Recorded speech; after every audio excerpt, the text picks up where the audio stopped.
Yeah, this guy talking about asking me about who's Melchizedek. Melchizedek is clearly stated in the Urantia papers, and you can get all the knowledge.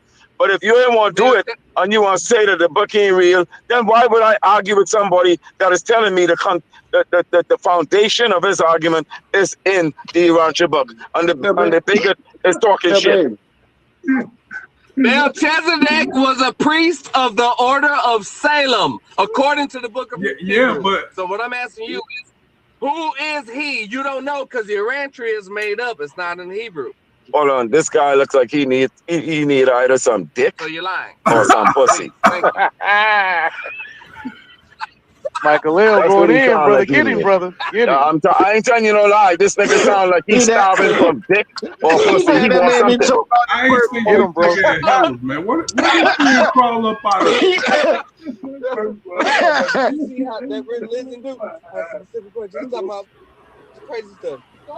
Let's go. He telling me, but I need a joint. He sound like he needs some dick or some pussy. He all mixed up. You better repent to the Lord and Yahweh, because you are gonna burn in hell for all that crazy mess you just This said. fella, he all didn't teach him nothing about me Hebrew, before he came on here. You don't know Melchizedek. You don't know Galilean, Aramaic.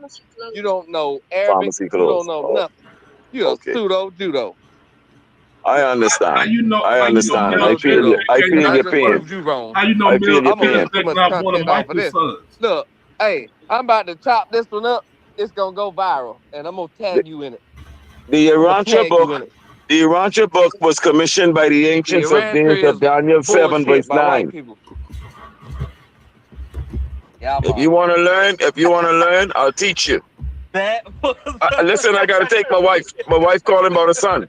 Give me a second, please. Give me a second. Yeah, take care of the business, Christ, Michael. Help me. No, I'm off, babe. I'm off that. I'm off that crap, babe. But that was funny, and that was good. What? No, I'm sorry. No, let's go. Man, wow. Christ Michael L. has spoken. Hey, you hella dirty for that shit too, trying to catch Christ Michael up and shit, man. What's wrong with you, man? What's up with you, cuz? How you been, bro? I don't even be. I told you I used to be in the mix now. Then this guy thinks. I ain't seen you at Hellas, man. What you been up to? I've experienced the wrath of God. Some people came up with some shit called Urantria. I've read it. It's not African. It's not Hebrew. It's Greek. I could barely hear you. Hold on. They say you didn't read. I did read it, babe. You know I read. I've been reading it. When do you see this clown? Oh, God. He looks like a psychopath. Y'all ready to eat some good food, barbecues? Woo! Y'all have experienced the wrath of God. Hey, right? What you been up to, though, cuz? Daryl. You don't debate no more, cuz? Yeah, I'm out of agree. Man, this is old dude. I told you I stopped debating years ago. It ain't even a challenge for me no more. I know exactly what they talk about before they even start talking about it. Nah, shit stop being about the information about it's it. Let's just stop being about the information now, man. So y'all have to stop that. Yes, honey, you making a mess. Damn. Hey, cuz, hey, no, man, you need to get back. You need to get back in the game, man. We miss you, nigga. What's wrong with you? You got to get back in the game, bro. I thought you was The game calling you, man. We got something new, something fresh, man. Something we think you will like, man. It ain't. Kasu done got hooked on that red bean, the right number. You say he got hooked on what? He got hooked on them red beans, rice, gumbo, and crawfish and shit. Oh, I can tell. New truth is to prove that science been lying about what light is. That's the new truth that's on the scene. What up, Drew? Hey, man. So, hey, Kasu, cuz. Bruh. We You need said to get back in the signs been game. lying about what light is. What light is? Man, Drew dropped off, right? What's light, bro? Explain to us what light is. What is Light light? is this blackness. Light is this blackness that is throughout the universe that we think is darkness. That is the true light. I know, but I'm saying explain to us what light is. I see y'all guys call me back. Hello? No, we didn't call you back. It rings every time somebody back on the phone. Oh, I can hear you guys now.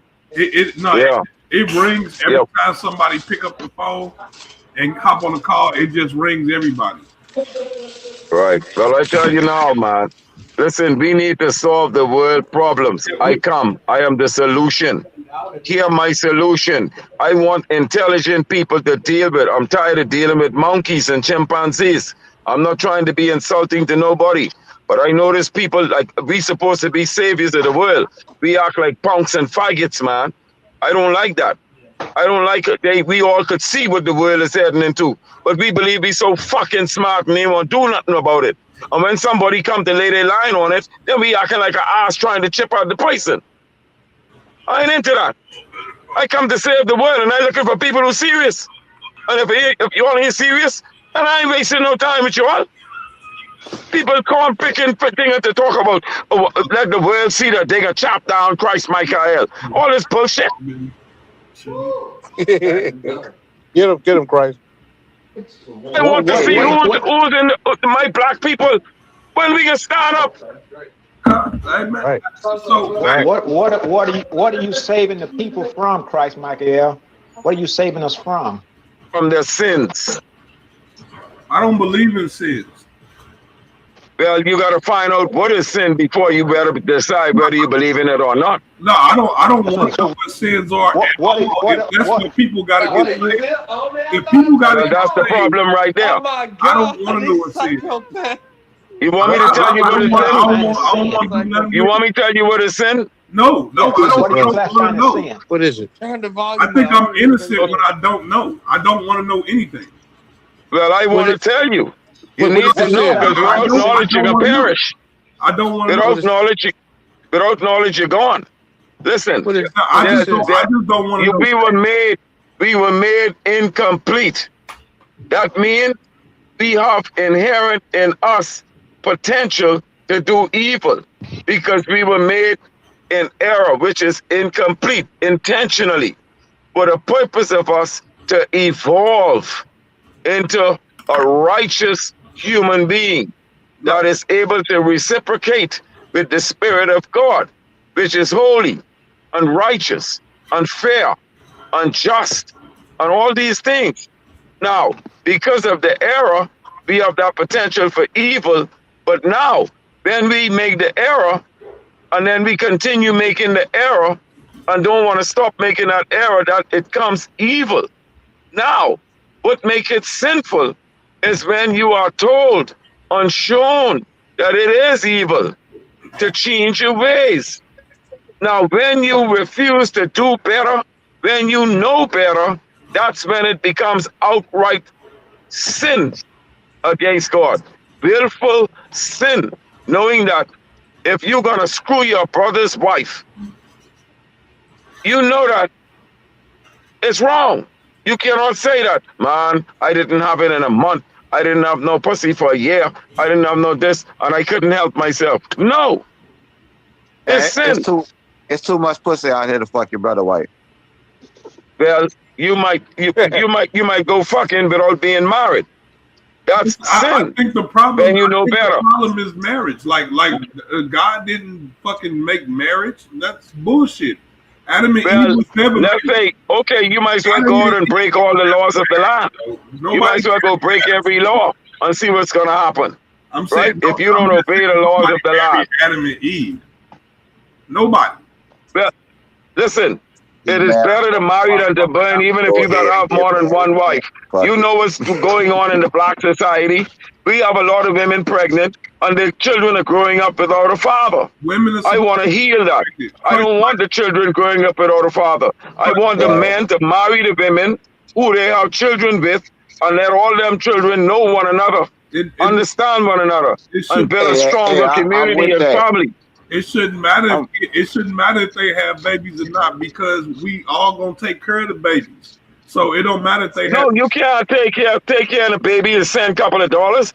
I'm talking about taking care of that baby where that baby knows its brothers and sisters, and it's communicating with its brothers and sisters, and those women are communicating, and you're not lying to them, you're not cheating, you're not having them heart broken, you're not causing fights and murder and blood. Calm down. We all brothers and sisters, and sometimes the mamas don't give a damn. Sometimes they. You can't worry about what the mothers do.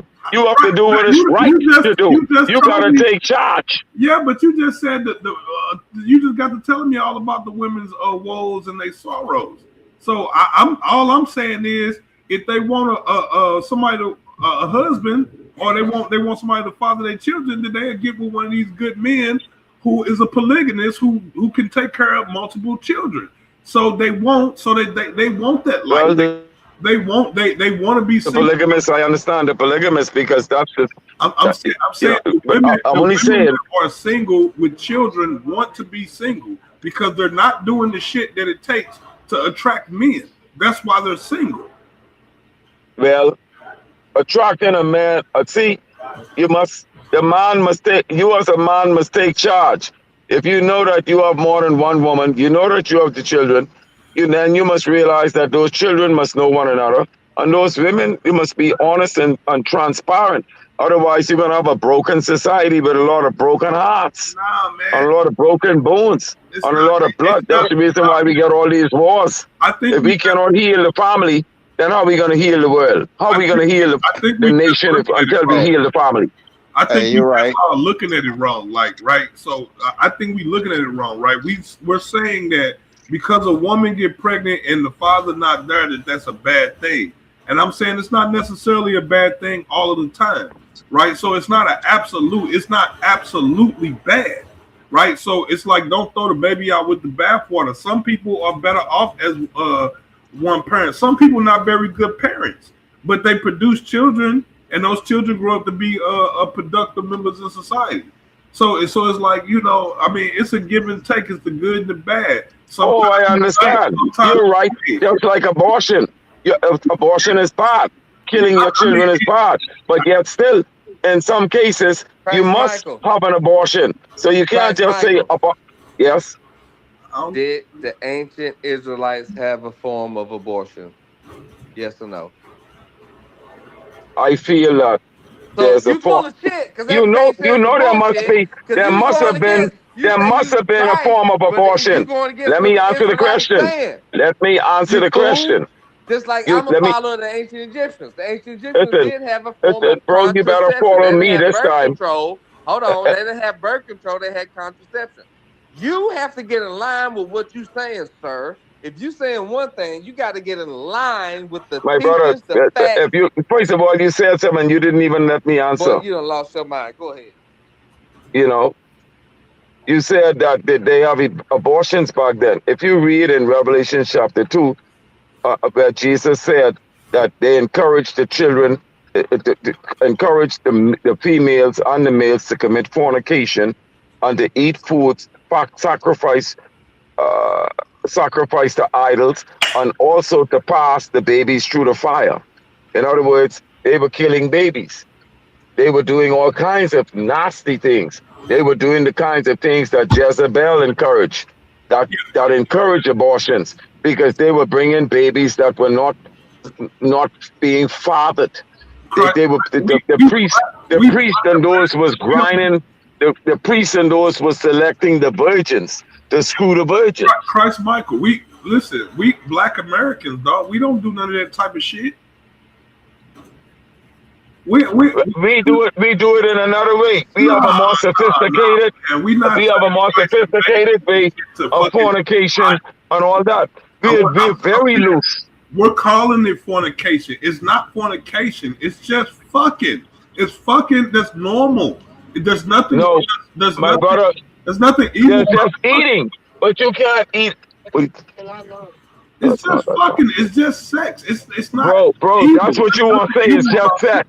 Bro, it ain't just sex. You wouldn't want nobody to go fuck your wife, right? I mean, when you talking about it's just sex, if somebody stop did talking fuck ass. my wife, if somebody did fuck my wife, I hope they fucked her good, and I hope she came and enjoyed it, because that's what sex is for.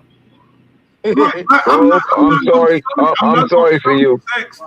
Listen, if that's what you're talking about, sex, no, it's not like that, bro.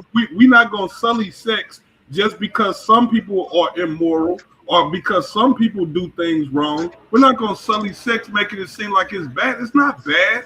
Even if you decide to go outside of your quote unquote marriage, whatever the fuck that is, your agreement with the government, right? If even if you go outside of that shit, that don't make you a fucking bad person. That just make you human. It just means listen. If you're a human, you're gonna die. You got to be a superhuman. If you're a homo sapien, you're gonna die. You got to be a homo spiritus in order for you to enter the kingdom of God. All the regular traditional bullshit is gone. I am come here to get rid of all of that. No more humans. Because the regular humans are fucked up. When we come, you got to be able to reason with the Spirit of God on high transcendental values and on levels, so that you can understand God and what He desires of your life in order for the world to be healed. Are you saying that when we become homo spiritus, that we can't, we ain't fucking, that we ain't getting no more pussy? No, you will. But you will do it the right way. What's the in right marriage? There ain't no right in marriage. In marriage with one woman or two or three women, depending on the circumstances. But all that cheating, all that loose living, that's gone, bro. That's gone. That's done. It won't stand up with me. I will destroy it, and everybody that participates in it against the will of the living God. You shall be destroyed. Marriage is real. You got to be careful, Real. You don't want to be, I'm telling you. I'm telling you, bro. It's made up. Because it sound like ain't no coming back from that. I mean, no, because I can give you a choice to clean up your shit. I'm not telling you can't grind. I never tell you can't grind. I ain't telling you can't grind more than one woman. All I said is get married, got to burn. This marriage is made up. It's not real. It's not bullshit. That kind of marriage. I talking about the marriage in the heart and the marriage in your forehead. Look, I don't know to seal yourself in the forehead. I don't know what that means. Don't like to fuck too much. The dick will cause you death. It's a foreign concept to me. I don't understand. My brother, you speak of marriage. Are you married? Christ, my brother? Yes. You are? Yes. You married to a woman. Thank God for that. Children. Yes. So, is your children a son? And if so, is he the Christ son Michael said, "Thank God for that." My children, what? What did he say? Stuff like that. Nagger. Where my Nagger brothers at? Ruben, get up, Ruben. Hey, man, I don't understand what you just said. He said, "Nah." Christ Michael said, "Thank God for that." You say you're married to a woman, right? You said, "Thank God for that." Right. Amen. I can't argue with him. Right. Let the church say amen on that one for sure, bro. But amen is no longer amen, because that's like Egyptian shit. And Jesus grew up a little bit in Egypt. So that's why he used to say the amen also. But it's not amen. It's hallelujah jah. Amen was the king word. Just when it's done and it's final, you say amen. And that was Egyptian shit. Okay, Amenhotep and the rest of these guys, the Egyptian kings, and so that came from them because they were like gods to the people. And so when you say amen, that closed the deal. But now, hallelujah is the highest praise, which I'm taking to hallelujah jah. Why? Because hallelujah, no matter how you spell it, means Allah love Yahweh. Because they are that's two monotheistic God concepts. One God, Allah, the Muslims, and Yahweh, the Christians. But now what about the Jews? The Jews are also monotheistic, Jehovah. So now you got hallelujah jah. That's the name that we symbolize God on this planet with, in this part of the galaxy. But Christ Michael, understand this, so right? My question you only talking to Judeo-Christians. None of us believe in none of that stuff. So like that don't no, the true Jews. The true Jews are not those fucked up Jews in Israel. Not that Jew, not Israel, but have less than 2%. They have less than 2% Christians. They are not the real Jews. Christ Michael, listen what I'm saying. Most of us are more African spiritual systems like Ifa and Yoruba and stuff like that. We don't even follow Jesus and Muhammad and Buddha and none of them people. Like none of that stuff applies to us. Right. Like, we not them people. And comedic science too. You're saying none of that applies to you as far as you're concerned because of your interpretation of this Jesus that you've learned from the white man that has used that against you. But I'm talking about the real Christ. I ain't talking about the bullshit, watered down white boy with blue eye bullshit. I'm not talking about that fuckery. I'm talking about the real Christ in Jesus Christ, Michael, who has come with the voice of the archangel to clear up everything, to show you the real Christ. What I'm saying is, now, one second, please. The real Christ is eternal, brother, not necessarily with observation. I am He. It won't be observed. I am He. That's bullshit, but it won't be observed. You better see me. If you have spiritual eyes, you will. But if you don't have no spiritual eyes, you'll be blind to me. Okay, one second, Christ Michael. What about my question? My final question. Those of us my final question. We're gonna set up something because I'm glad can I have a soup, please? One large soup. New Orleans brothers, Naga World Order, my brother Ruben, my brother, a new Can I have a potato wedges, please? Hey, Naga World Order still in the building. And let me just say this. Potato wedges. Christ Michael, can I say this? It's not with the physical eyes or physical ears, bro. Christ Michael, please. Yes, I have a question. Yes, go ahead, bro. This is Brother Ifa Korede Kansu, aka Brother Kansu. You say you're the reincarnation of Christ, and I just asked you, did you have kids? And you said yes, but according to the scriptures, Christ did not have kids. So make it make sense. Man, look here, man. Benny, you better wake up and stop talking ass. I tell you, I'm not Jesus, man. What's wrong with this boy? Kansu, he not. Look here, man. Listen, I love you, right? But you need to stop your monkey shit. Look, Kansu, he's not Jesus Christ of Nazareth. I didn't tell him I'm not Jesus, and he talking fuck when Christ didn't have no kids. He's Christ, fucking idiot. Son of Daisy. He's not. You cannot be Christ if you have kids, man. Listen, no, bro, I'm not Jesus. Jesus done gone, you idiot. I love you, man, but stop being an idiot. This is Christ. I don't want to insult you. This is not. But damn, you're making it difficult. Like you gotta judge people. It's very difficult. You gotta judge them by son. Because if you don't curse them, you might take up a bottle and smash inside their head. And you know you ain't got the violence in you. But you know you gotta do something to show them that leave you alone and stop talking to us. So that's why Jesus cursed them. That's why God cursed them. Yes, sir. Christ is source within. Michael, he's not Jesus Christ. You can tell me, but Christ is source within, which is true. Right. But if Christ is source within, but he manifests without. In other words, when you see me, when they see you, they're supposed to see God. If not they absolutely at no. You, not absolutely no. Not if it's internal. They're understanding no God. You're an external reference at best. You're going to the building they call church instead of being the church. But at the end of the day, they have to go within. Christ Michael, our ancestors don't. The church is the body. At the end of the day, our ancestors don't do church. We don't do the temple is the body. Church is Jesus is in the temple. Christ is in the temple in the body. And that's what I'm trying to tell you. Like it's in the skull. The temple is your body. The mind is your citadel. The mind is where the spirit of God lives. Right. Okay. Your job is just to help people. Your job is to help people realize. Michael, look, this is what I'm saying, man. Like, listen, not worship a person. Some of us come from different traditions. Some of us are not Christians.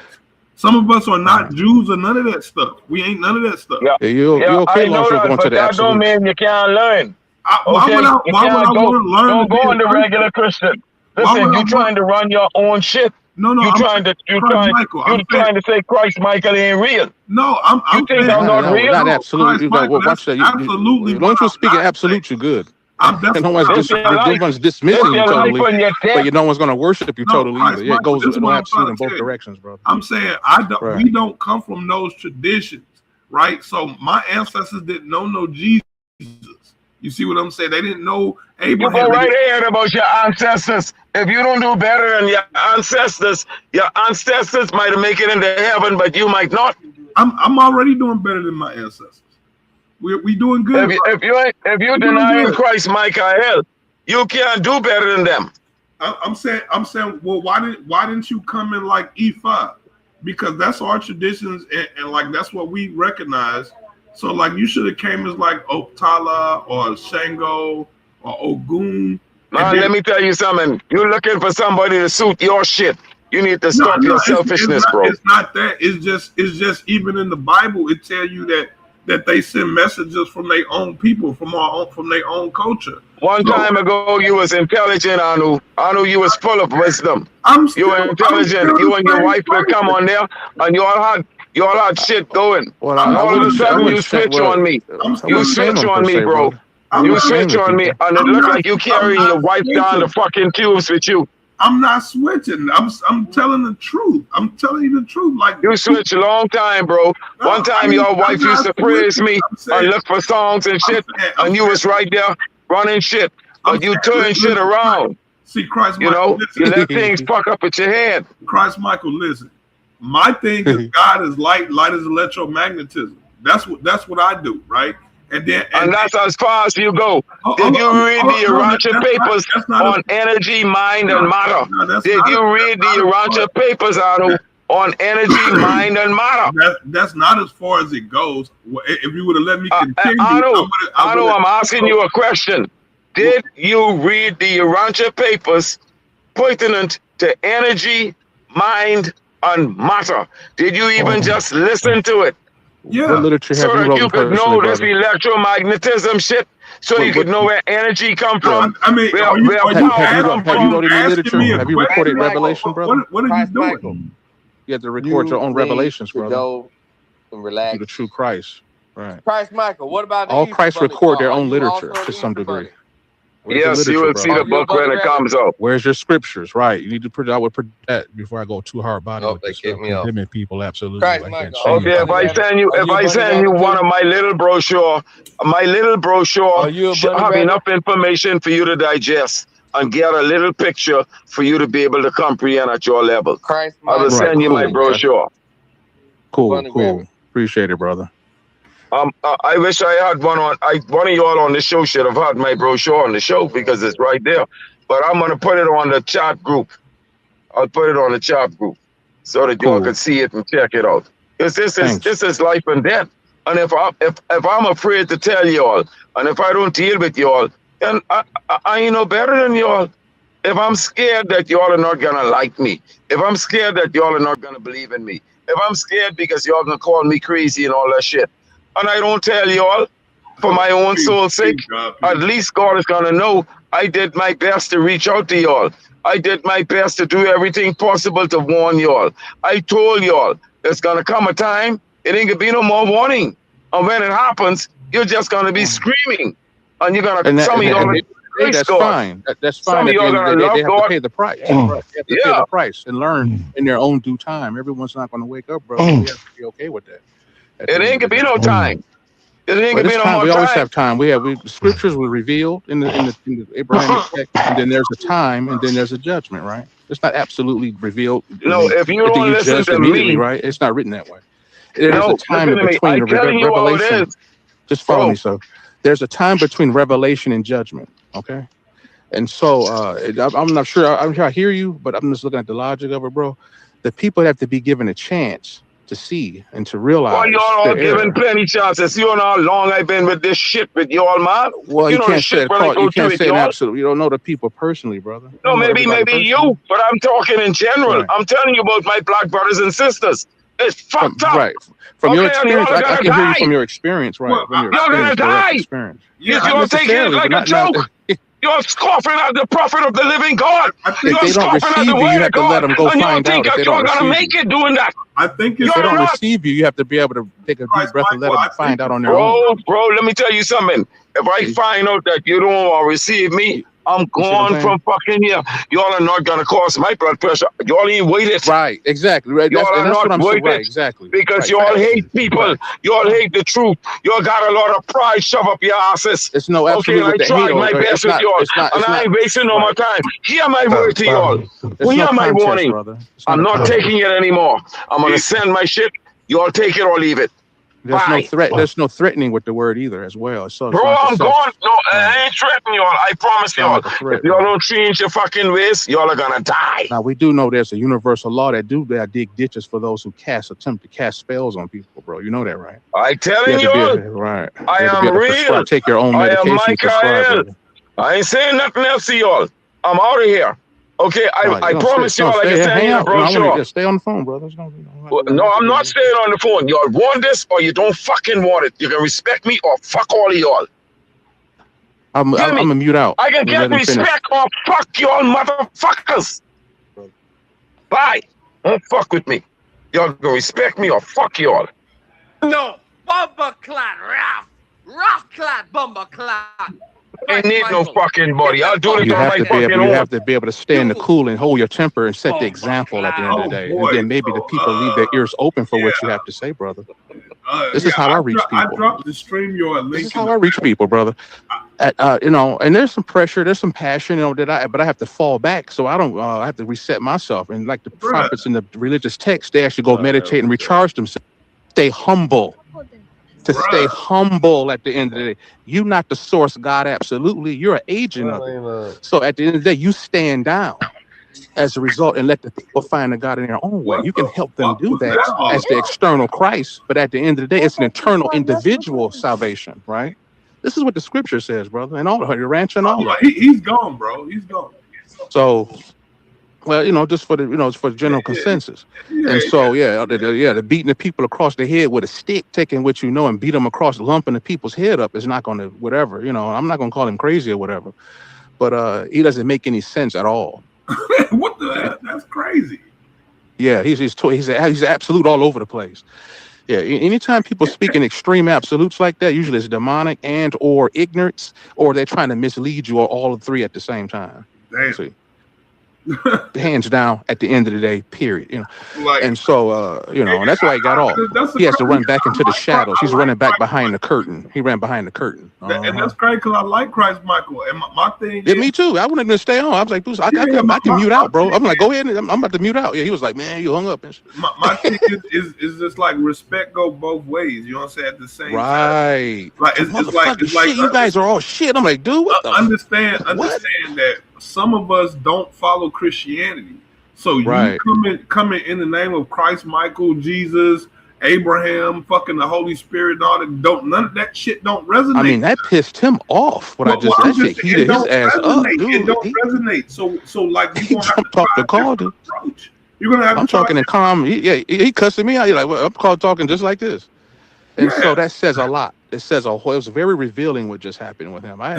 He's my brother at the end of the day. I just want him to come home to I don't understand. But I'm just saying, at the end of the day, man, some of us follow Ifa, some of us got, mixed traditions, Native American, Christianity. Right, yeah. This dude jumped off the phone fast. Some of us follow Santeria. So I mean, it's just so many. We got so many different, and it's like if you can't come in a universal light, then you gonna. This dude actually jumped off fast as hell. You saw this dude is gone, bro. I'm saying, but this is for anybody who trying to come as some type of Messiah or anything like that, right? Right. You have to come as something that's universal.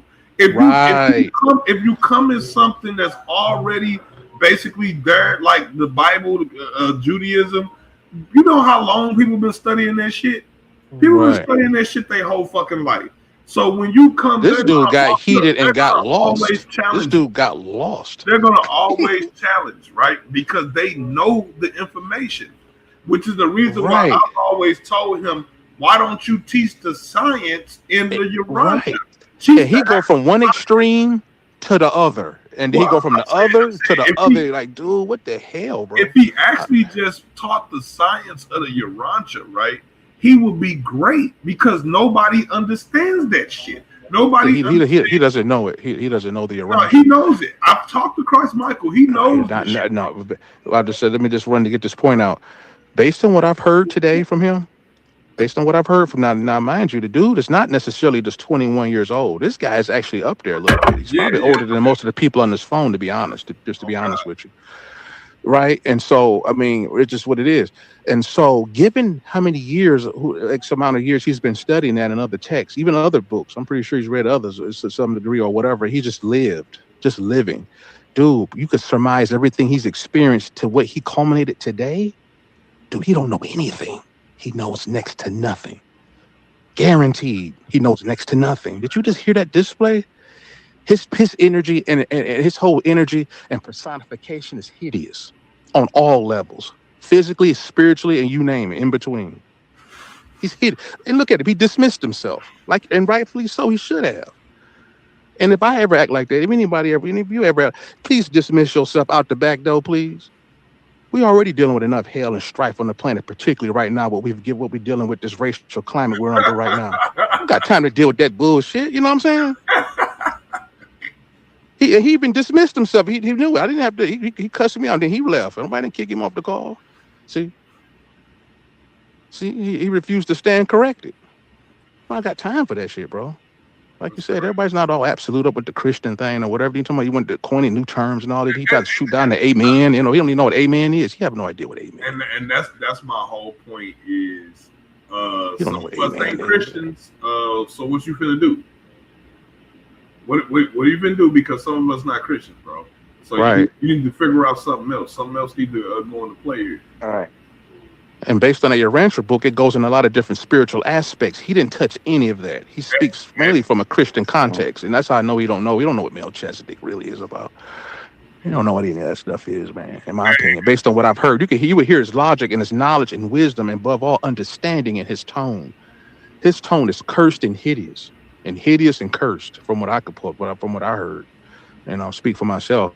Based on what I heard, and you teaching people, you know, we all do that to a degree here, and we all know we can get you. I put it like this: the people in my circle, we're told you can be called an outright bitch to your face, or on this phone or whatever, and you don't. If you really got in you the spirit and in you to teach or whatever, you don't skip a beat and keep on talking, and you stay calm and cool, and you know when to stop talking. And you know what to hear when the people dejecting you or rejecting you. That's called persecution. This is what he's supposed to be saying. And so he's feeling persecuted or whatever. A smart man, moreover, a wise man, know what to hear, what not to hear. See, he becomes translucent, letting energy pass through him if he got to, or run off like Teflon. That's true Christ-like energy. I don't know what the hell he's supposed to be, right? I don't know what that's supposed to be. He sounds like a religious absolute. He sounds like an angry absolute, walking bag of absolutes to me, personally. And you let the stuff run off your shoulder. That boy be out in the community like that too. I've seen that. On TikTok. I've seen that. Yeah, I was like, dude, we out in Home Depot and shit, shouting at them, shaming everybody. You don't know them people, man, personally like that. Yeah, the society is corrupt. Moreover, we can agree to that pretty much. But you don't go out there and speak in absolutes to these people. You know, not like that. You'll turn more people up than you reach. You're supposed to talk like the news said, in a neutral tone, an open tone, and an absolute tone. Right, if you got the proper degrees of wisdom and understanding, so people can lend you their ear. This is what Scripture says. I don't know what he's talking about. I don't know what the Urantia. He don't know nothing about the Urantia. They don't talk and act like what he's saying.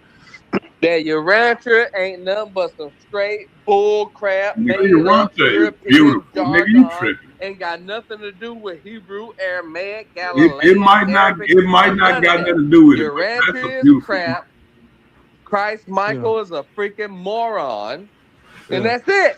Yeah, I have to agree, man, to pretty much, because what he just displayed to us is hideous. It's disrespectful to all of us on here. That's right, brother. We got to deal with right knowledge, at least something we can substantiate. You get what I'm saying? Like you said, if we can't validate it, show me where I can resource. Right. I mean, give me something.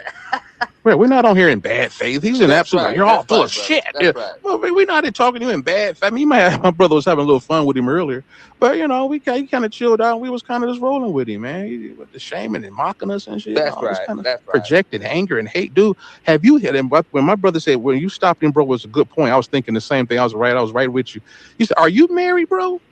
Are you married to a woman, or do you have kids?" Because when you constantly deject and go into absolute judgment, you stand accused. And when you point one finger out, we already know three coming back.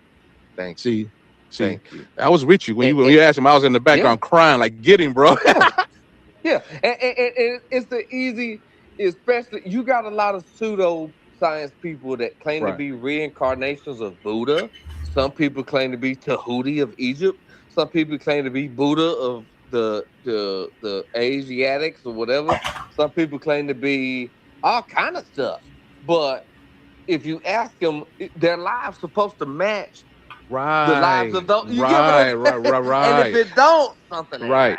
You know? Right. Yeah. I was gonna try to get there with him, but he jumped. He ran and hid behind the Oh curtain. yeah, He went back. He ran, went back into man. the shadows and shit.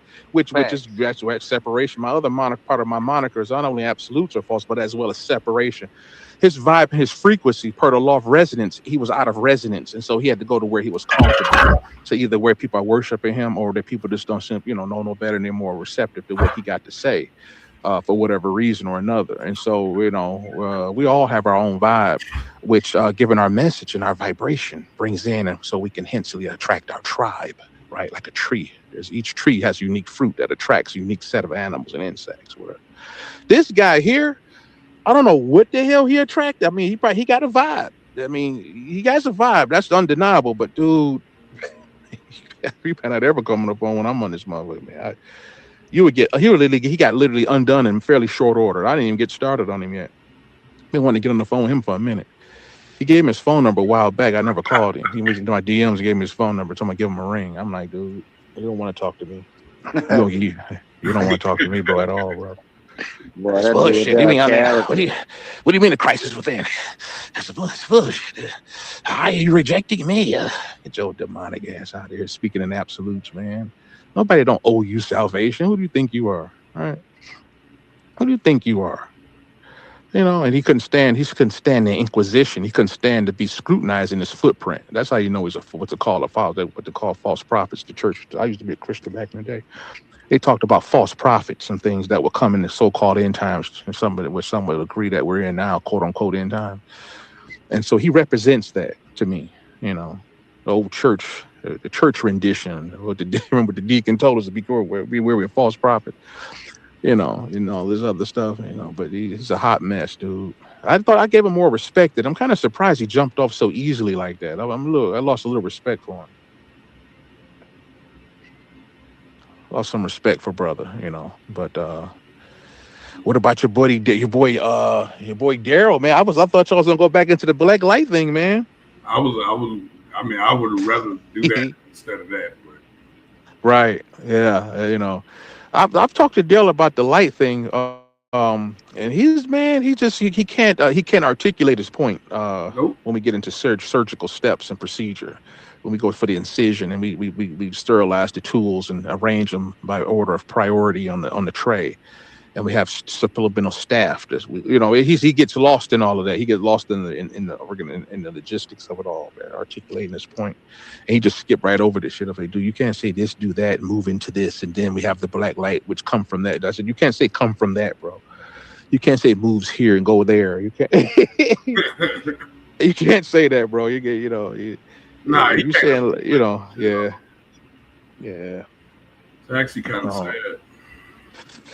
If he got something, he needs to, kind of stand back and stand down. And then Michael L., I'm like, dude, you got scripture to back up what you're saying? You're talking about your Urantia and Bible and all this? You didn't write those books. What are you talking about? If you some kind of Messianic figure, every Messianic figure that I'm familiar with, I'll speak for myself, they had corresponding literature. The hell are you talking about? He kind of choked up his fat head a little bit. That screwed up peanut head. Oh, you know what?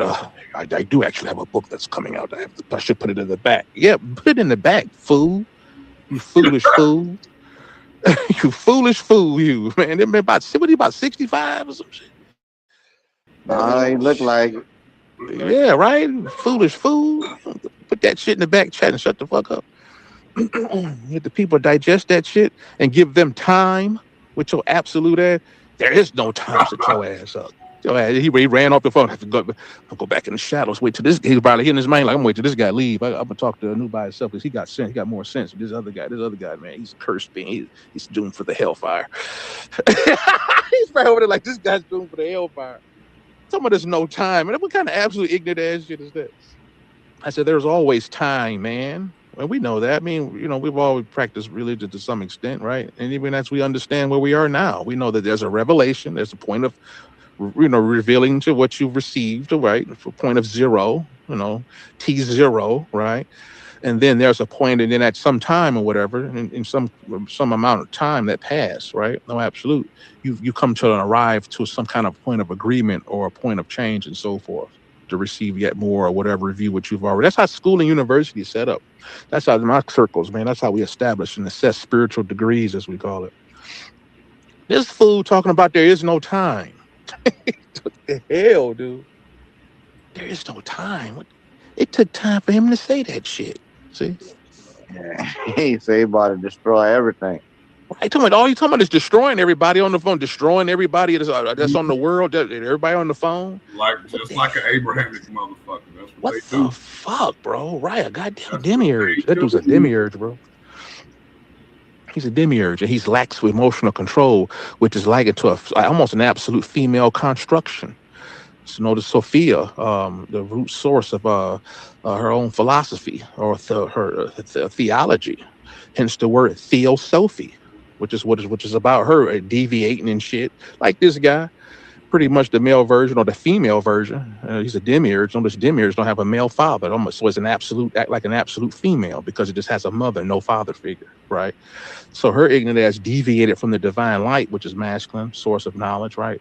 And fell down into the shadow and went to create her own little devious creation that was produced solely out of desire. See, which doesn't believe in law. It swallows up law like a beast, like this guy. This guy don't believe in no kind of a law at all. He stands for anti-law. He's an antichrist. He's actually an antichrist. A demiurge is an antichrist at the end of the day, in my understanding. That's what he is. So he represents physicality. He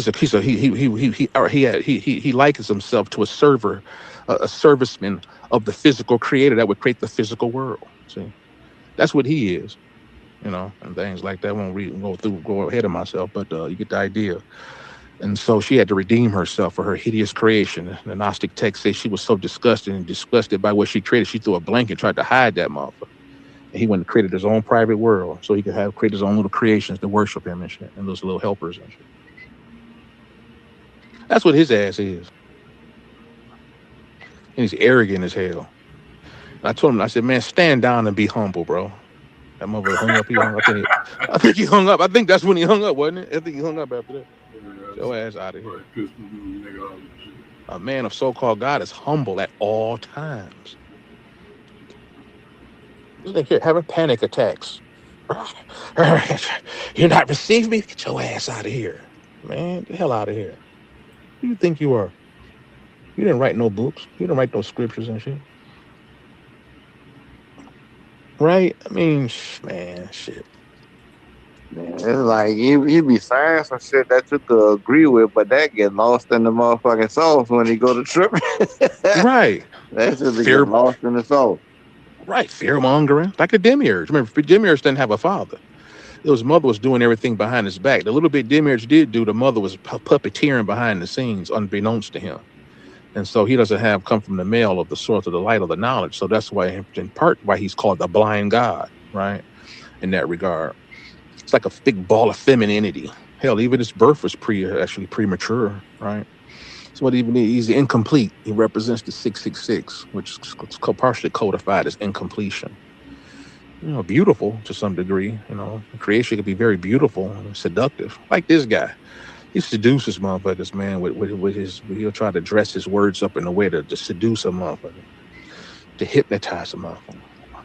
So to feed on you, usurp your life force energy. Like a vampire, when it looks into your eyes, it seduces you, right? It has no life of its own, right? It's hollow for every pretense is a word like that. Who would be the Lord of physicality? That's what he is. That's what he represents. And I would have went and talked about all of this stuff, and we could have went through the scriptures and all this other stuff. He doesn't know what amen is. He has no idea what it means. He doesn't know amen connects to the black sun and all this. The midnight, the polar opposite to the Ra. Instead of 12 noon, we do with 12. That's the sun of the 12th midnight, right? It's the midnight sun.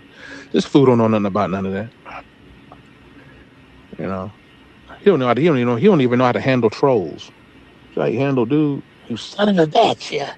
You suck my dick. You need some dick and you need some pussy or some dick. Yeah, that's what you need. Yeah, that's it. That motherfucker was totally insane, bro. Totally insane. Don't sit there and talk. We can smoke. Yo, you heard this fool? We can get some Henny and we can get some blunts. You heard. You guys heard that, dude? I'm on the phone like, dude, what the fuck? What kind of dude? What kind of guy is this? What kind of guy is this? Whose man's?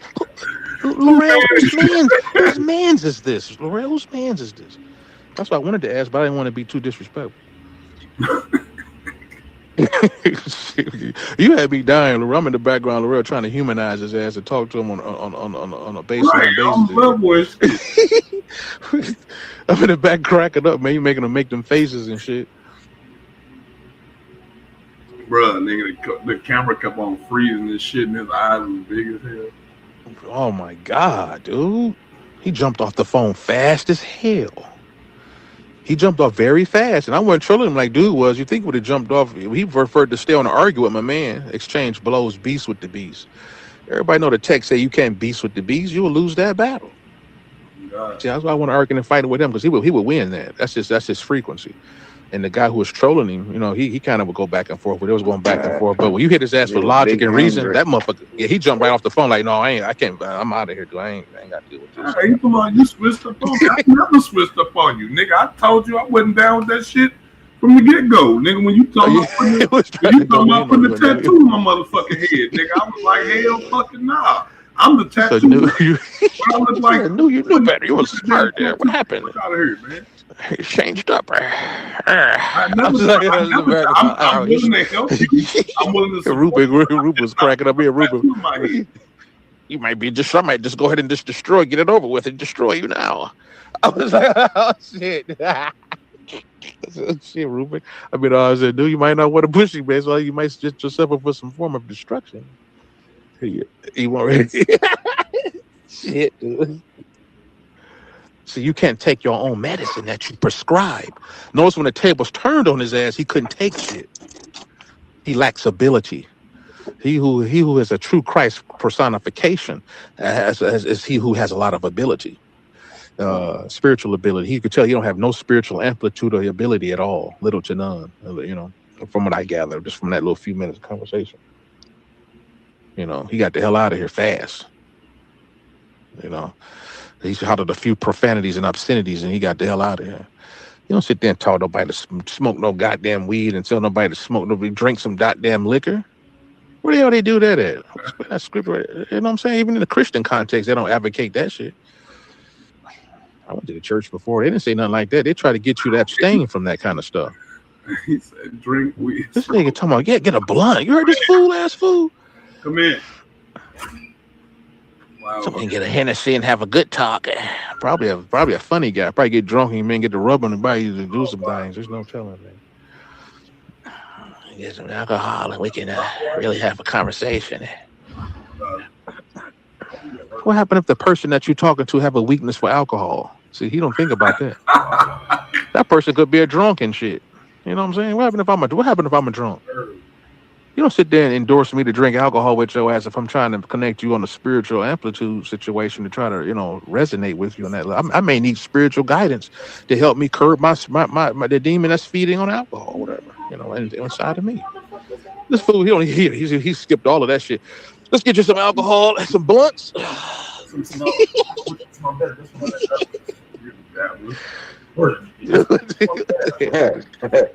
get some blunts. What happened if I got a blunt demon? I'm just gonna be fucked up. I'm just fucked in the game.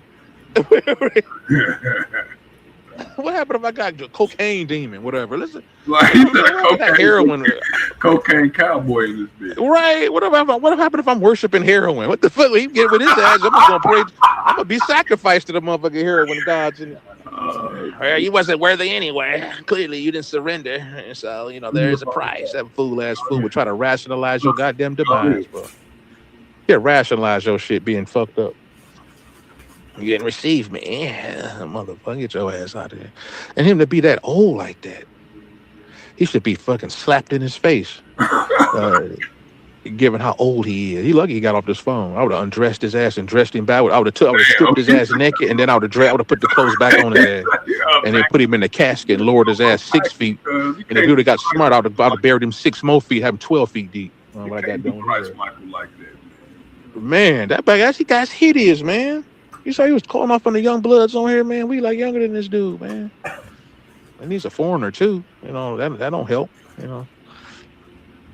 He's a foreigner too. He's from the Caribbean. You know how that is. With there's a little rift going on right now.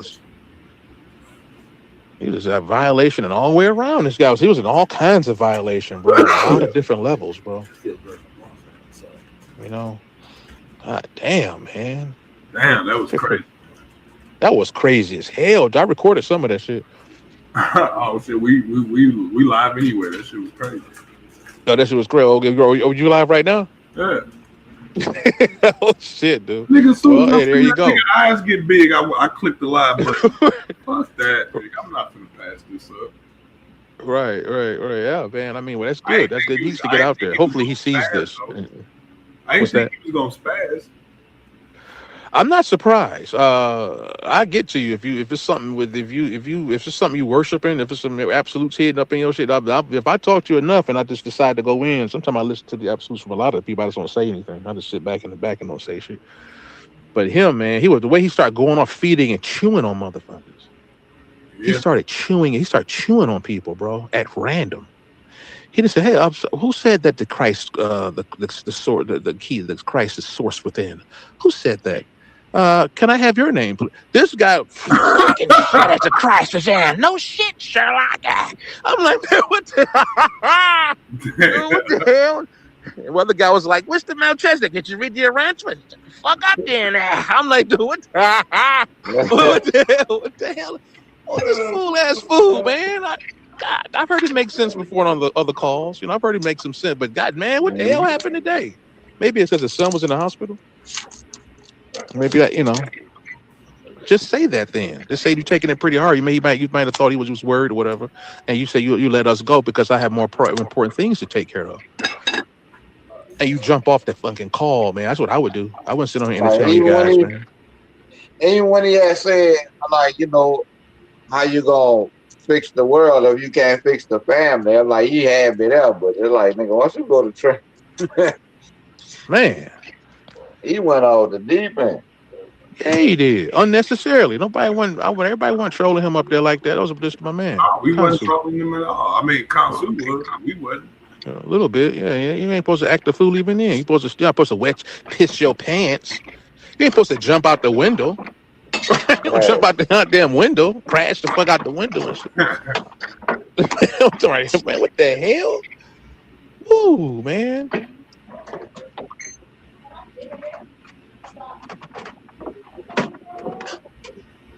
Yeah, he let Kansu get him. Yeah, I'm gonna chalk it up to that. I'm gonna chalk it up. Maybe Kansu just triggered him, man, or whatever. Oh yeah, Kansu always do that. Really? Oh, okay. It's a couple of people that trigger him like. Shit, Thought one of them, nigga. Oh, yeah, Thought one of them. Thought was on here. Oh my god. Let's get his ass back on here. Let me see. Let me call him back. Don't, please don't. I'm gonna call him back. I called him back. Your ass back in here. We ain't done with your ass yet. Oh man, yeah, you terrible. Christ Michael L. What's up, brother? Man, listen, this gotta be real, because I ain't wasting no more time with nobody. I'm not gonna allow nobody to make me sick. I'm not gonna allow nobody to make me curse them. I'm not gonna, if you don't want me, I can tell you like it is. I'm gonna hang off the line. I'm not gonna deal with people who can't appreciate what I am all about. I'm not gonna cast my pearls as swines and monkeys who are only gonna tear me to pieces. I'm not interested in that. He was the last one. If you don't want to help me, I can tell you like it is right now. Let me know now what the fuck you all about, because I ain't got no time for no more fuckery with my people. How can you reach us? You got to set the example first. Man, fuck you. Now, that's how I feel. Right. Now you either accept that or you respect me or fuck you. No, we don't call me no more. Have a good night. I'm not gonna force nobody to believe in me. I don't need that. And I don't need nobody to disrespect me. You want to take your own medicine that you prescribing, bro. You can't. Your fucking ass go learn on your own. And you die in your sins. But we know more than you do. Right. There you go. Have a nice day. There you go, guys. Just like that. No. That's how you deal with him. I bet I don't ever see that guy on any calls. I'm gonna mutilate his ass. Talking about some, you better not hear no cursing. He said, "You heard the fuck I said? Get your ass out of here." You don't have no authority. You don't have the luxury to talk to us. It's a luxury to talk to us. It's a luxury. Yeah, to talk to my brother Laurel and my brother Ruben and those who listening in internet land or whatever. It's a luxury for us to lend his raggedy ass and his he's really spiritually funky, to lend our ears to his funky ass. See, it's a luxury and it should be treated with respect. We have other things to do. See, we have other things to do. We don't have the same purpose in life as he does, right? You know what I'm saying? I don't know where he learned that stuff from. I don't know what bottle he learned that in. I don't know what street corner he learned it in. Why in that bottle? I don't know where he got that from. Whatever. He need to sit down somewhere and undo a couple of Rubik's cubes and calm down. Give him about 3 or 4 Rubik's cubes that's all scrambled up with match colors, and lock him in a room and don't let him out. He figure that shit out, and he'll learn some sense and to build camaraderie with his brothers and family. Right? You can't defeat white supremacy and all of our regain our legacy with no shit like that. How you gonna build with something like that? How you gonna build with something like that? This dude's coming over here to undermine us, man. That's what a tether does. He's technically non-American. He's technically have a non-American descent. He's not an American descendant of slavery nor FBA, as it's defined. But the Caribbean, this tether ass out of here. Are descendants of slaves too. Huh? The Caribbean niggas are descendants of slaves too. From a different government. He needs to go if he identifies as such. I'm not sure what kind of doctrine he follows. He doesn't know the Rancher book for sure. He doesn't know any book. Yeah. He said it's no time. He said it's no time. Yeah, he was. He said don't cuss, and then say fucking. You heard what I said? Get your contradicting ass out of here. He said he's a walking contradiction. If anybody listen and follow to this dude, you are marked for doom and shit, and marked for death that he discusses and project to everybody. He's a walking projection box. Okay? Damn, man, you trashing Christ, Michael, cuz. He's a walking projection box. He's not the only one. I won't name any names, but he's pretty hard body with it. You can't demand nobody not to use profanity. You using it use it before you tell the people not to use it. It's a luxury for us to talk to us. It's not a luxury to talk to him. It's not a luxury to talk to that. I can hear that. I can just turn on the radio, reality TV, and look at maybe some public access stations, and maybe even listen to Reverend. Hey, y'all want to hear something funny? You know who we could actually listen to, and we just want to share our screen just for kicks? We could bring up the mini vids of Reverend X. Oh yeah, that's my guy. Yeah. We got that. We had him in Naga for a long time. Really? Reverend X? Yeah. No. Yep. No, you Yep. No, you did. Not Reverend X. It was so funny, yeah. We did. That's what this guy, here's Reverend X. That's exactly who he is. He's Reverend X. That would have been a good one. I would have got him good. I should have brought that up. Boy. Them 2 niggas on the call to be an instant class. Oh my God, it would have been classic, bro. Goddamn, Reverend X remix 2.0 up in this bottle. I bet not ever see his dust bag ass in my DMs again. Them fucked up, man. That's Christ Michael, man. The one. He's the Antichrist. Every word he speaks is an utter reverse to what he provides. He works in both directions at the same time. And that's the essence, the definition of what a split tongue is. He literally created those. We've seen just a few seconds he was on the phone. He created the problem and offered you the solution at the same time, right? This is what the Antichrist does. This is what, in my opinion, this is some of what Trump and company is doing right now. They're creating a lot of chaos on the planet, and they're going to offer this grand solution that's coming up. I can't wait to hear him rationalize it, because I'm gonna laugh, falling out the chair laughing at it. That's his articulation of it, rationalization. But they got a grand solution they're putting together that's going to help quelch some of this chaos that the people have become very tired of. And so the so-called trumpet is being blown. And it started under his first, under Trump's first term, actually. And so the trumpet, or trumpets, was his first vice president. The trumpets is being blown. All right.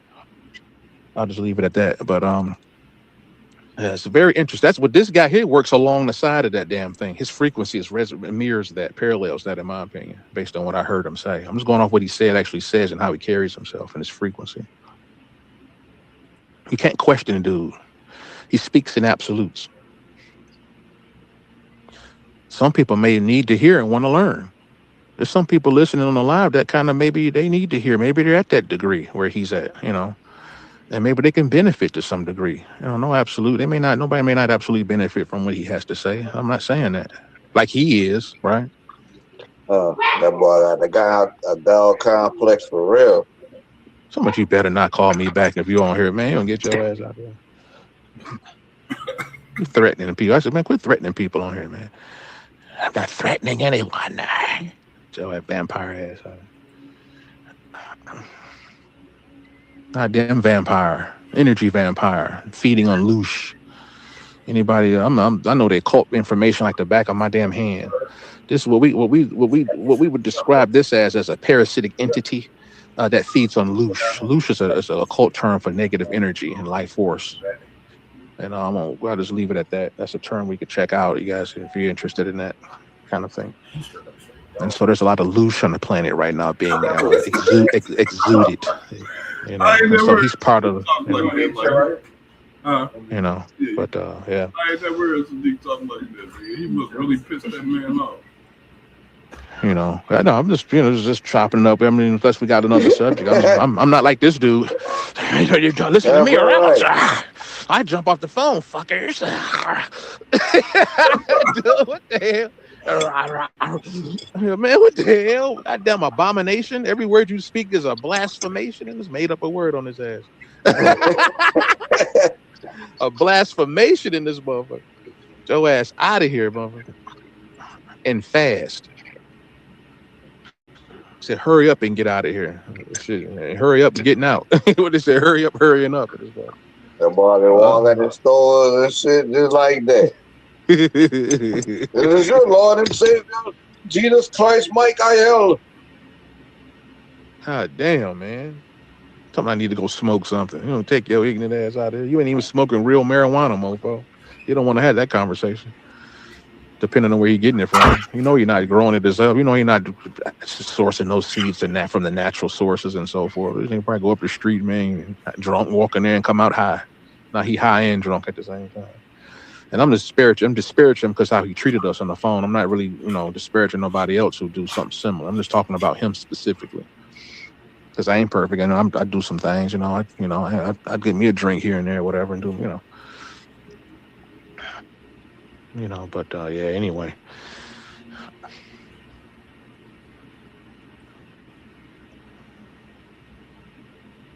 Yeah, man. So what's going on? What's the good word, guys? What's what's going on in the news? Got all kind of subjects. You know what I mean? I got a whole lot of subjects. I got a whole lot of them, bro. Yeah, they got a COVID. They told me coming out with a new COVID shot that's called the super shot. That's supposed to cover multiple variants. Yeah, because they're supposed to have a new strain out. Only thing I saw today in the news was that they knocked off another one of them Iranian leaders over there. Really? Like they had an intelligence leader or some of the nigga over there head of intelligence. Well, damn, what y'all think about? You got NASA trying to reestablish to colonize our mind by trying to figure it out. They figuring this is the right time to do attempt another moon mission. Right. Yeah, I was checking that out too. I don't know, bro. I mean, it looked good. it looked like it's possible. I mean, the shit that I did, the only thing I saw that was questionable was like when they showed this view of the moon while it was heading to the moon was a little dot in the camera. I'm like, how the fuck the moon smaller and y'all closer to the motherfucker? But other than that, I don't really see too much wrong with it. I feel like it's smacking the flat earth motherfuckers up. Right? Yeah, man, for sure. Yeah, they that earth pic they sent back. That earth pic. Right. When you go on their website, NASA.gov, they made a comment there a few years back that said they produced the image they've been showing. I think so many people call it the marble earth. They showed it as a marble earth. I think they showed it again with this latest armistice mission. They showed something like a half. I think they showed half of it or whatever out the window of the spacecraft. Now, when I read their rationale as to why they're using that marble image, from my understanding, we know, man. I think we've talked about this before here in the past. We talked about trying to establish what the Earth would look like, and so we talked about you have to go out and then take a shot, and then that's only one absolute. You can't give it. You have to go from absolute every angle to give a full absolute for description. When they give you the marble Earth, it's like a full circle. That's an absolute. That's a full circle. No gaps, no breaks, no dark spots. No, nothing left to the mysterious, nothing left mysterious to you to guess or use your imagination.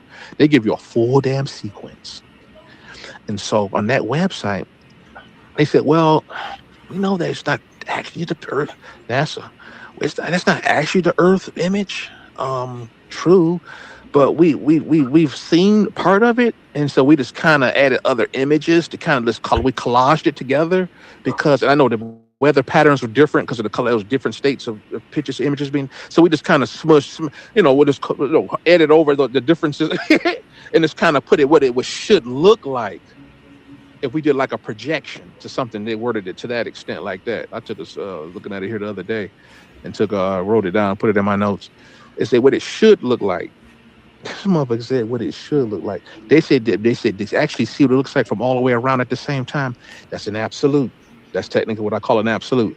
Guess what they said when they said that? They say it's impossible to actually see what it looks like that in that way. They use the word impossible. It is impossible. Absolutes are false. See?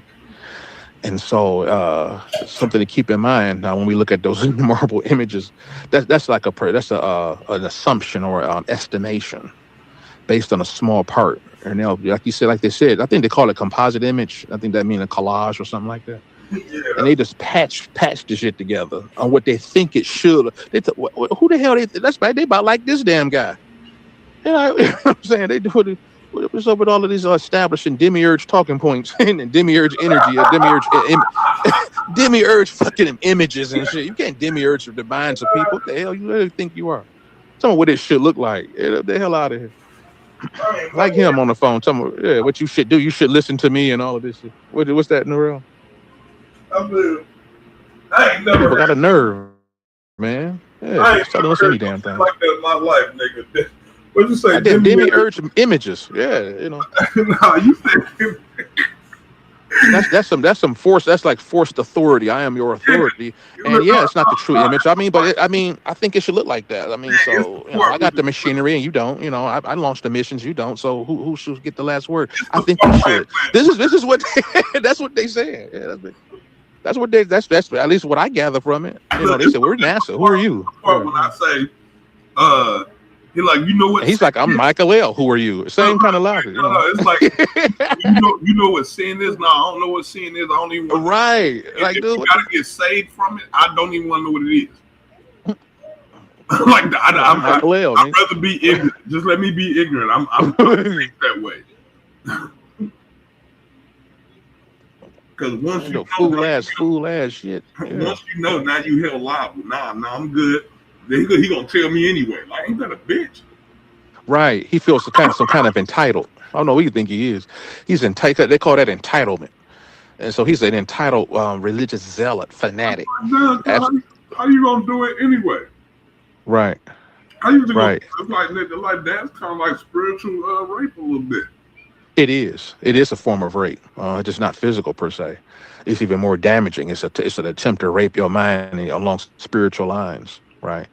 And probably about four. I wouldn't, we've seen people like this raise their ugly heads in history, and they'll chain you down. You get on them compounds, yeah, man. They got little helpers, little henchmen, like the demiurge got archons. Yeah, they be like little helpers or whatever. Man, motherfuckers, I chain your ass, box your ass up. Shit, man, with the Lord, man, they be casting them up, be beating this shit, kill him up, man, execute up, torture your ass. Shit, or else you fear me. It's all the demiurge, and as well as him and the Nas. They work on the premise of fear. Even the NASA's constructed as such, in my opinion. The physical world, what some would say, who subscribe to, not who are familiar with Gnostic texts, will understand that not only does the old collective grand scheme as a demiurgic, if that's a word, construction, that even the so-called corporations within said demiurge dimension, it also has demiurge command structure. See, like him, even in his school of thought, he represents. He's part of that. He has a demiurge command structure. His belief system. I ain't never heard nobody say no shit like that. Church, the corporate, Comerica, AT&T, they all run like that. You know what I'm saying? Like we're gods or whatever. I'm the Catholic, I'm the Pope, and I'm the vicar in the flesh. And get your ass out of here, vicar of my ass. Vicar of flesh. You we got all kinds of reparations they owe just off the basis of rape global rape alone since their inception. The Catholic Church in this case. See, no, nigga, I don't even want to be down with the Christians. Nigga, have you read their book? Right. I'm good. I don't want nothing. This dude over here. Whatever. Just. Like why would I want to be included in the shit? Did you say y'all was coming to kill people and shit? Yeah, I don't want to play the game with y'all. I'm talking about destruction. You going to destroy, nigga? I know my brother. Play the game. If I gotta get destroyed and all that shit, I'd rather not play. Can I opt out? Do we got free will? Can I opt out? They gonna destroy a mother. Like, destroy who? For what? Like what? I'm like, we Black Americans, nigga. We ain't never done none of that. like that. You talking about some other people that lived in another time? Niggas don't do shit like that. We don't do none of that shit you saying. Oh, they're sacrificing kids to idols. Ain't no African American, especially as a group, running around sacrificing kids to no fucking body. Oh my God! And then when you echo your sentiment to him like that, he goes to panicking. I was kind of taking some nice little inventory of his reaction. This dude go to panicking and shit. You know what I'm saying? Like when you really think about what the hell, like African Americans ain't guilty of almost none of that bullshit the Bible talking about. As a nation, we not. Right. Come up here with that panic ass attack shit. You owe us respect. We don't engage. We've opened this shit up and established a lane for you to come up here, bro, to be technical. You didn't want to get into the political, historical aspect of his presence up here. If you don't, would be honest. Take your ass back to the Caribbean and down to the Bahamas and clean up your act and get yourself together and represent yourself if we decide to let you back in this country. You know what I'm saying? He owe homage. If anybody owe homage, it's him owe it to us, to be honest, in my opinion. You don't want to have that conversation. You don't want to have that conversation. Yeah, he's not from here. His lineage is not. He don't share our history. Yeah, they had some slavery or whatever colony down there. You go to see the British about that. His claim of reparations don't mirror ours. It's not in his spirit, the way he talk in his spirit, the way he stand in hate and steeped in hate and stewing in ignorance like that. Let them go see the other though. Let them go see the British though. They was niggas before. They don't give him shit. They was the first niggas. You know what I'm saying? We want to be at odds with the brothers like that. Between the mainland niggas and the island niggas. We brothers at the end of the day. That's our fam down there as well, but only speak out of the spirit of brotherhood. Not what this guy do. I don't know what this guy talks like a full-blown tether times 3. He's a triplet. He's a tether triplet. Do you consider the Caribbean people FBA? No. No, we have different history. We have a unique experience here. And we have a unique experience, a different set of circumstances and laws. And the Caribbean guys, just for instance, if you just look at the, the racial mix here, we know living here in the States, man, back since we can remember, that even if the racism is so unique here that if you like half black, nigga, you black. Or if you light, some real light, like almost yellow, they found out you got black in your family, and that you're trying to fit in. Even if you look white, you're trying to fit in. They find you got black, and they excommunicate your ass out of white society, by and large, right? Not down there, and not in South America either, Central America either. Down there, they kind of use a similar different form of racism. They would basically, whites. It's not that many of them, and so what they would do, even in Africa as well. In Africa and in the Caribbean, what they would do, they instituted a different kind of form of racism on them to maintain proper structure, said authority remotely. And so they would allow some of the Spaniards, particularly the Spanish, right? Spanish kind of mainly deal with them down there for the most part. The British guys and the Spanish, man, they would sleep with some of these Latino guys or black folks originally before the Latino was created. And they would create this Latino, and the Latino had dominion and genetic superiority over the black counterpart and over the abuela and so forth. And so while that would be considered a black person worthy of getting slapped in the face on the stateside form of racism, down there, that's not so much the case. If you have black or whatever, or half Spanish, you could actually be viewed. They were elevated as a buffer class above the black native counterpart, the unmixed counterpart, as an honorary white person. You ain't getting that here. You come on, man. You have white, man. You get your ass. You may take your ass right back out there to the slave plantation. Yeah, you master son, but take your ass out there and chill out there with the other niggas with that you are as well. But down there, they have a little special homage. They were given a little special status in the Caribbean. He wasn't, because he's a brown skinned guy, but in Africa as well. If you half black over there, they don't see no half black. They see you as black and white. And you go over there like a Latino, you like a half black, Afro Latino or whatever, a Puerto Rican, and you whatever, and you have black, you got black ancestry like the Puerto Ricans do. Most of them do. They consider you white over there. See, and they don't and they don't see you as a black person. There's some racism forms. Platforms ran like that. Not here in the States though. So we have a different lineage. We just have a different form. We come from a different spice, as they say. We different, baby. We different like that, right? We're different in that way. And so that's an argument right now. It's a debate right now. A lot of guys is arguing like, well, we're the same. We've been through the same shit. We hear it in the spaces. We got the same kind of. We got different histories. There's some similarity, right? We have the exact same ancestry, though. Like, I wouldn't say it exact. Right. Yeah, I see what you're saying, right? We got the exact same ancestry, man. We got like our bloodlines are like damn near identical. Like as far as the only difference is the type of Europeans that they mix with. Right. Some of them got that. That's going to technically right. At the end of the day, yeah, Europeans. My opinion. I mean, right. We can agree like Europeans. Yeah. But lineage wise, it's different.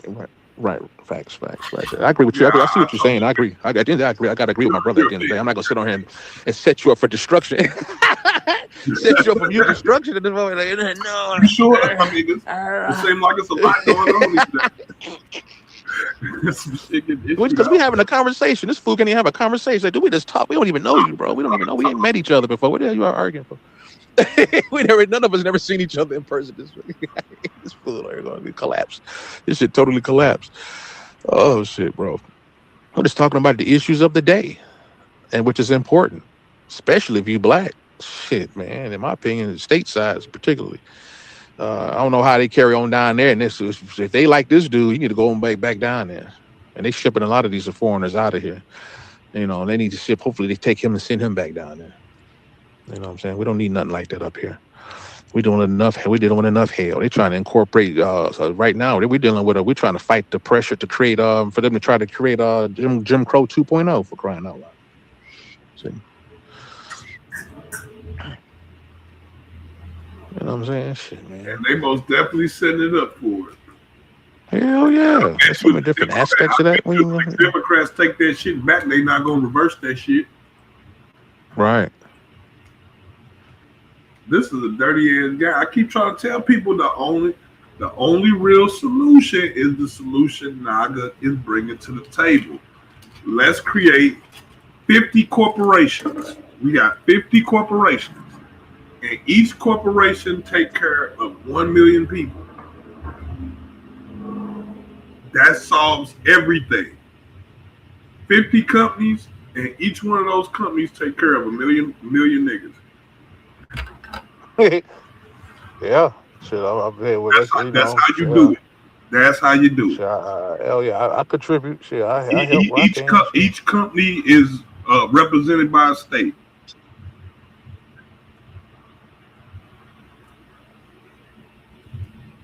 And we could create a whole another United States, but as a whole different corporate entity. They're corporations. They're corporations. They're not states. I mean, you do realize corporations have almost the same sovereign power as a state. Right. And so that's what I'm like. If they scared of our statehood, let's give them our corporate body then. They won't stop us forming a corporate body, but they'll stop us from forming a republic. So let's create a fucking corporation that's basically a republic, but it's a corporation, nonetheless. We making money. We getting money out there. You know what I'm saying? Yeah. I think that's the way to go. And then like each one of those 50 companies would have insurance policy on them 1 million people. And I mean, it'll be a big, huge endowment if you belong to that company and shit like that.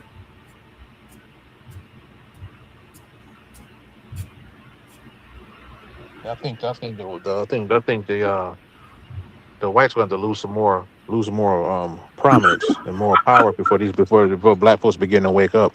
We got the information. The information's there. We got enough master teachers came out and really, rehashed it and rehashed it over and over again. We revamped it different ways, and hell, we're in the age of information here now, most currently. And so we still can't kind of get the memo, and we got just fools such as him that was on here for the fanatics and shit, and worshiping himself.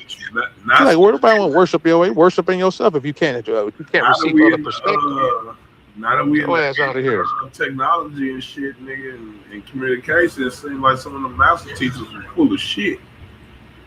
Some of them were, but I think as the white presence reduce, I think, and more of us really get the memo and we can begin to trust each other in a whole new kind of a way that'll truly give rise to a true renaissance. Some would say we're in a renaissance now, particularly stateside, and the black diaspora is looking, particularly at our approach to getting reparations here stateside. They're trying to kind of somewhat, we've seen some efforts to commandeer that effort in abroad, more recently with Ghana. And so that's, I'm be honest with you, man. Like, so what you think about the whole NATO thing, though?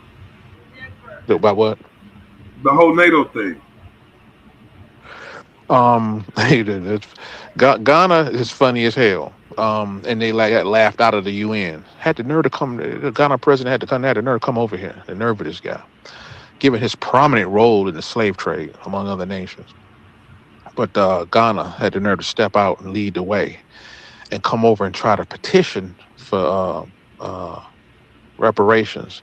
So some would say to piggyback off our efforts, because we used to deal with this and try to tell people we need to get reparations. What we've been through, our unique history here in the States. Again, it's just unique, right? Given the ethnogenesis we've had as American descendants of slavery / FBA. And so people are not laughing at us anymore. And so people are beginning to take us seriously. They're seeing that we're being really considered for a matter of payment. We're trying to rationalize how much, and determine how much, but it's not a question of if, it's when, right? And so people are kind of getting a little nervous now. And so we're hearing speculation that some of these continental Africans, and Ghana probably as well, are echoing a pretty funny, peculiar sentiment that say, wait a minute, ADOS FBA guys, I mean, we were victims too. They took you guys against our will. We're both innocent victims in this. Surely we deserve amount of reparations in the same context that you do. And so they took that. Yeah, we of course we knocking their face off in the chats because we take the time to remind them of their role. That ain't necessarily. But we take that I said that ain't necessarily untrue. Right, it's not on. And so they try in these social spaces. They say we didn't say they've been trying to outright deny it now. They're trying to outright deny. So I think over the last year, I noticed they've been trying to deny the entire involvement. And so now we've seen since then, recently we've seen Ghana actually step out. I guess they were trying to get this stuff together, get us to believe it. Is what I was, because they're trying to use our currency, our reparation currency, our moral currency to try to somehow commandeer that to kind of walk in and walk down into the UN. And try to get us to kind of support it, which we kind of shot their asses down. So they figured they'd go at it alone. And they got literally laughed out that motherfucker. They went in there telling people that they was in total victims. And the UN, US, Israel, and a few others. I'm gonna run out a couple more sentences and you can take it. Just 2 sentences. They voted them down and said the wording isn't right. And between us, behind the scenes, they said, I know Ghana. Hell, they owe reparations to their damn. I know they ain't gonna try. You ain't gonna try to get us to pay you twice because they got paid when they sold us, and they trying to get paid on reparations. You ain't about to get paid twice, mofo. Get your ass out of here. Get your ass out of here. And they got them out of there. See, and they and they should have. You don't try to usurp and go around us because we shot you down in our spaces. So you go at it alone. They shot their asses down. That's what their asses, and they're gonna get shot down again because we got to put the language together. What we dealing with right here stateside is gonna lay the foundation. They need to sit like him on the phone. This Christ, they need him and his down in the Caribbean and these continental Africans. They need to take note and understand and learn from us.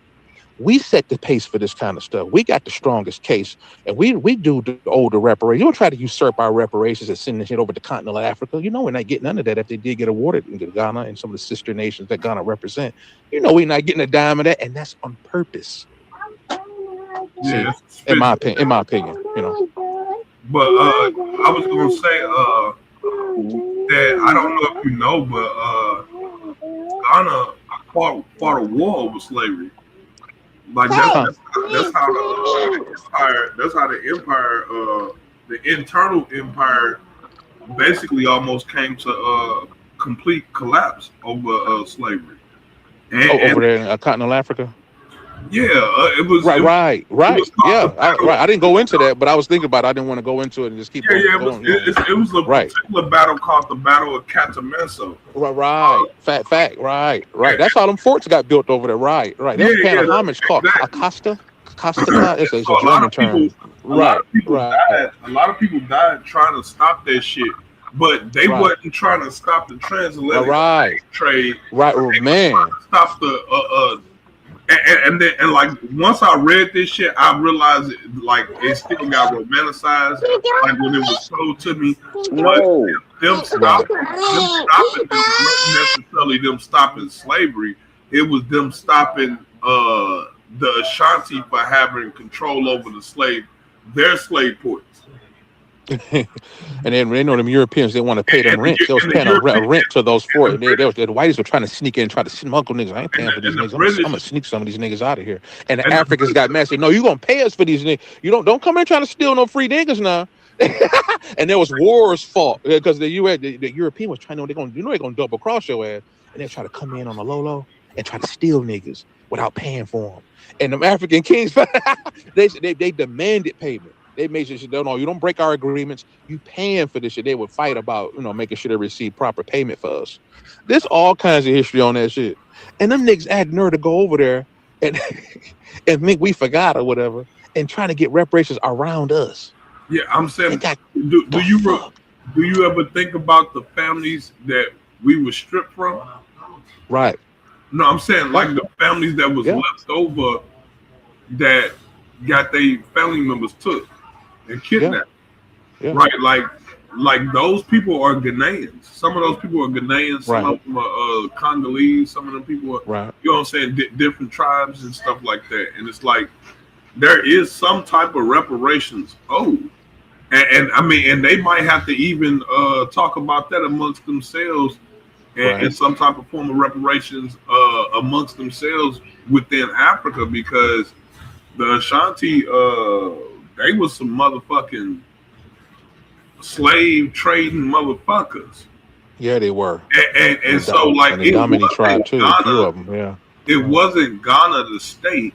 It was individual chiefs and kings that did it. So it wasn't Ghana.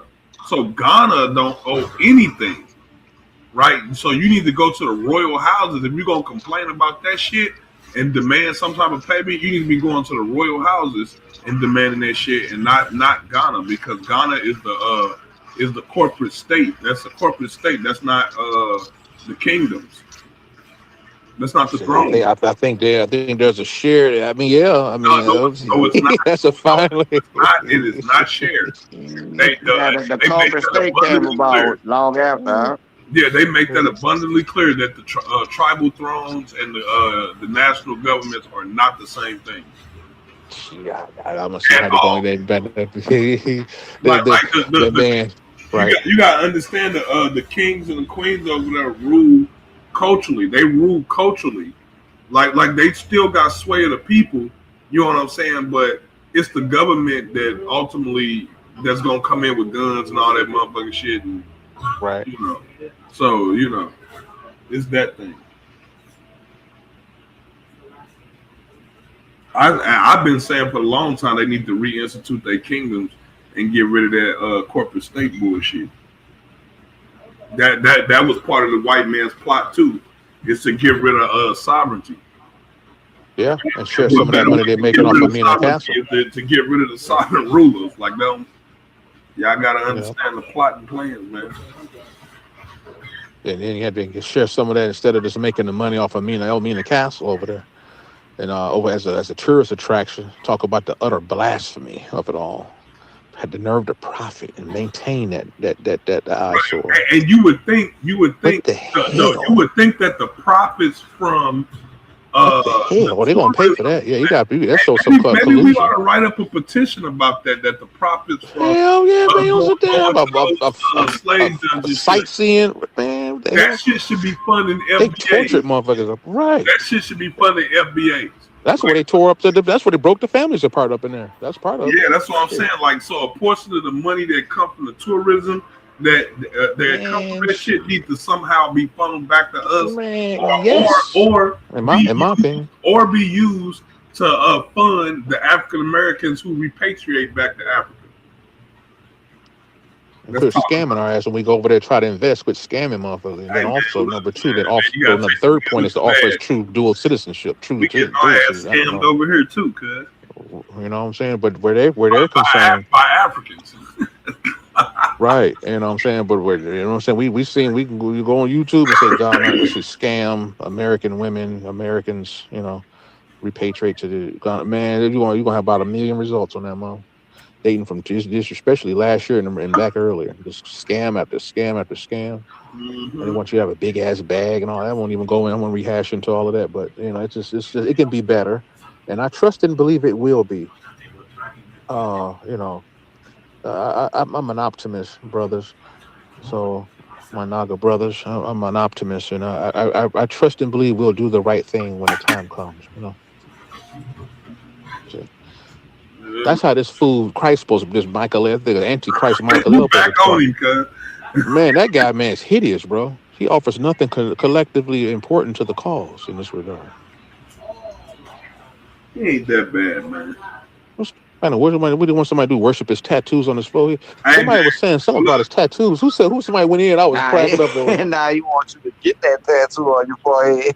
Really? No way. Yeah, that's the reason why I told him I can't rock with him, is because he want me to get a tattoo on my forehead, and I'm not with that shit. He wants you branded. Uh-huh. Yeah, I'm good on that. Like, nigga, I could write it on there with a Sharpie. If that ain't good enough for you, I don't know what the fuck to tell you. He's probably high. It's not like he was high on her tonight. His ass ain't high. Fuck you.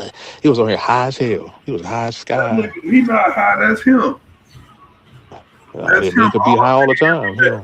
That nigga is like that in public, like walking around every day, going to the school. I've seen his videos. So Deke say, I guess he be high all the time. Yeah. I mean, most people that take cocaine and heroin, they be on it for like at least 15, 20 years, usually on average. It's an old habit, and they've been on it for so long, you can't even tell until they begin to catch up with it.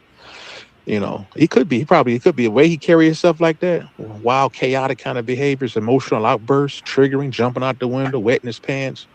Even when he's if he's cross-examined, even to the slightest degree. I don't think he's doing all that, man. It's like shows he has some emotional instability, perhaps stabilized by the use of substances. He's admitted that on the phone. He said, "You know what?" There was like, "Man, what's the name when it comes to a food? Comes to like, man, you crazy as hell, nigga. What the hell you been smoking, you bumper clout, Ross?" He was like, "You know what? You're right. I think I do need to smoke some." See, he's like, I probably do need to go blow a few. See, and there's no telling what he talking about blowing, you know. But you know, as far as the type of substance, you know, you don't ever know what these people are, who you're dealing with behind these screens. You know, these you know, you never know truly, you know, who you're dealing with, you know, what they've been through.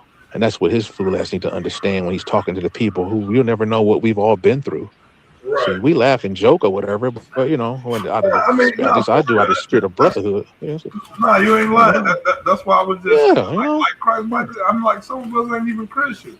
Like they don't give a damn that you keep calling yourself Christ, Michael, nigga. That shit don't mean nothing to them. Oh, the Allah and I'm like that shit. Hallelujah don't mean nothing to them. That sound like hallelujah. Get your ass out of here. Here's my audience saying, that is Egyptian. Damn, what's wrong with the Egyptians, man? Yeah. Damn, what's wrong with the Egyptians? He don't study Kemetic science at all. He don't study that in any regard, Egypt or the Kemetic aspect, or the New Kingdom, Old Kingdom, whatever, the pre-dynasty. He don't study anything like that, dynastic or pre-dynastic or anything. You know. That's crazy. He's just simply entitled. You just that's called believe me because I said so. That's demiurgic. That's how demiurge proceed. Because I said it, nigga. Because I said so. That's why. Say what? Fuck you guys. That's demiurge shit. You know what I'm saying? Slave master shit, or slave driver shit. I torture you or else type shit. Even the demiurge in the book term, I mean, all the people he's killing up in there is mainly his own people. Notice that. It's the believers that get the brunt of the stick. Shit. I read the Gnostic Bible. I read the Gnostic Bible before, so I know about that demiurge shit, man. That's why it's funny as hell to me, because I'm like, hell, it's hilarious. Yeah. It's funny as hell, dude. So he got do it or else and shit. You know? Demiurge tendencies. Right. You know, it's me, you know, or else, you know. You ought to come up with a clinical name for it.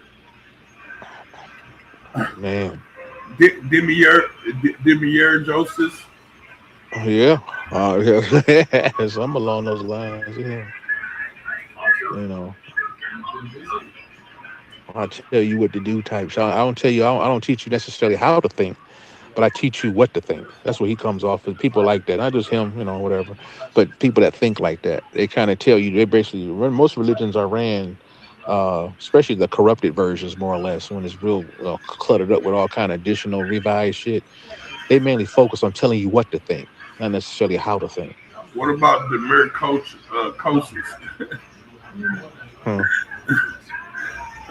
The muse. The muse. I don't know, man, but we need to find a name for that shit. Cause he just clicked on us bad, bro. Yeah, I don't know what to think about that. Well, it shows that just probably given a such pressure to go absolute with his talking points. Clearly, bro. Clearly, there are some unresolved issues. And so to become truly Christ-like, or whatever you want to call it, I can deal with the word Christ-like. You have to first resolve your own house. You have to resolve your own inner issues. This is what most spiritualists and sages will tell you, right? And that's the people in my circle. This is how we look at that. You can't teach nobody shit, or at least you shouldn't. if you walking out of here and your own lips, you loose at the lips, and you spitting on everybody, you chewing and spitting on everybody, whether they deserve it or not. You're going absolute in your sense of projection and entitlement, right? And so it shows that you have some unresolved issues, clearly, that you're not resolving yourself, especially given how intense he is with it. He's very intense with this stuff. See, and if he can't really chew you up, he's not going to stay on the phone. He'll get off. That's what I've seen today out of him twice. Yeah, he jumps off the phone if he can't overrun you or chew on you or drain and feed on you and all this other shit. See, all of it at the same time, right? So, yeah. He said, man, I knew you used to be you was intelligent, man. You used to go ahead and co-sign all of what I used to say. Yeah, so I don't know what happened to you. I know. I don't know what happened with him. He could understand it. It's happening. I didn't necessarily mean I believe that shit. You used to be an intelligent brother. I was in the back cracking it like, dude, I'm doing my brother do like that. You know, he was just playing with you.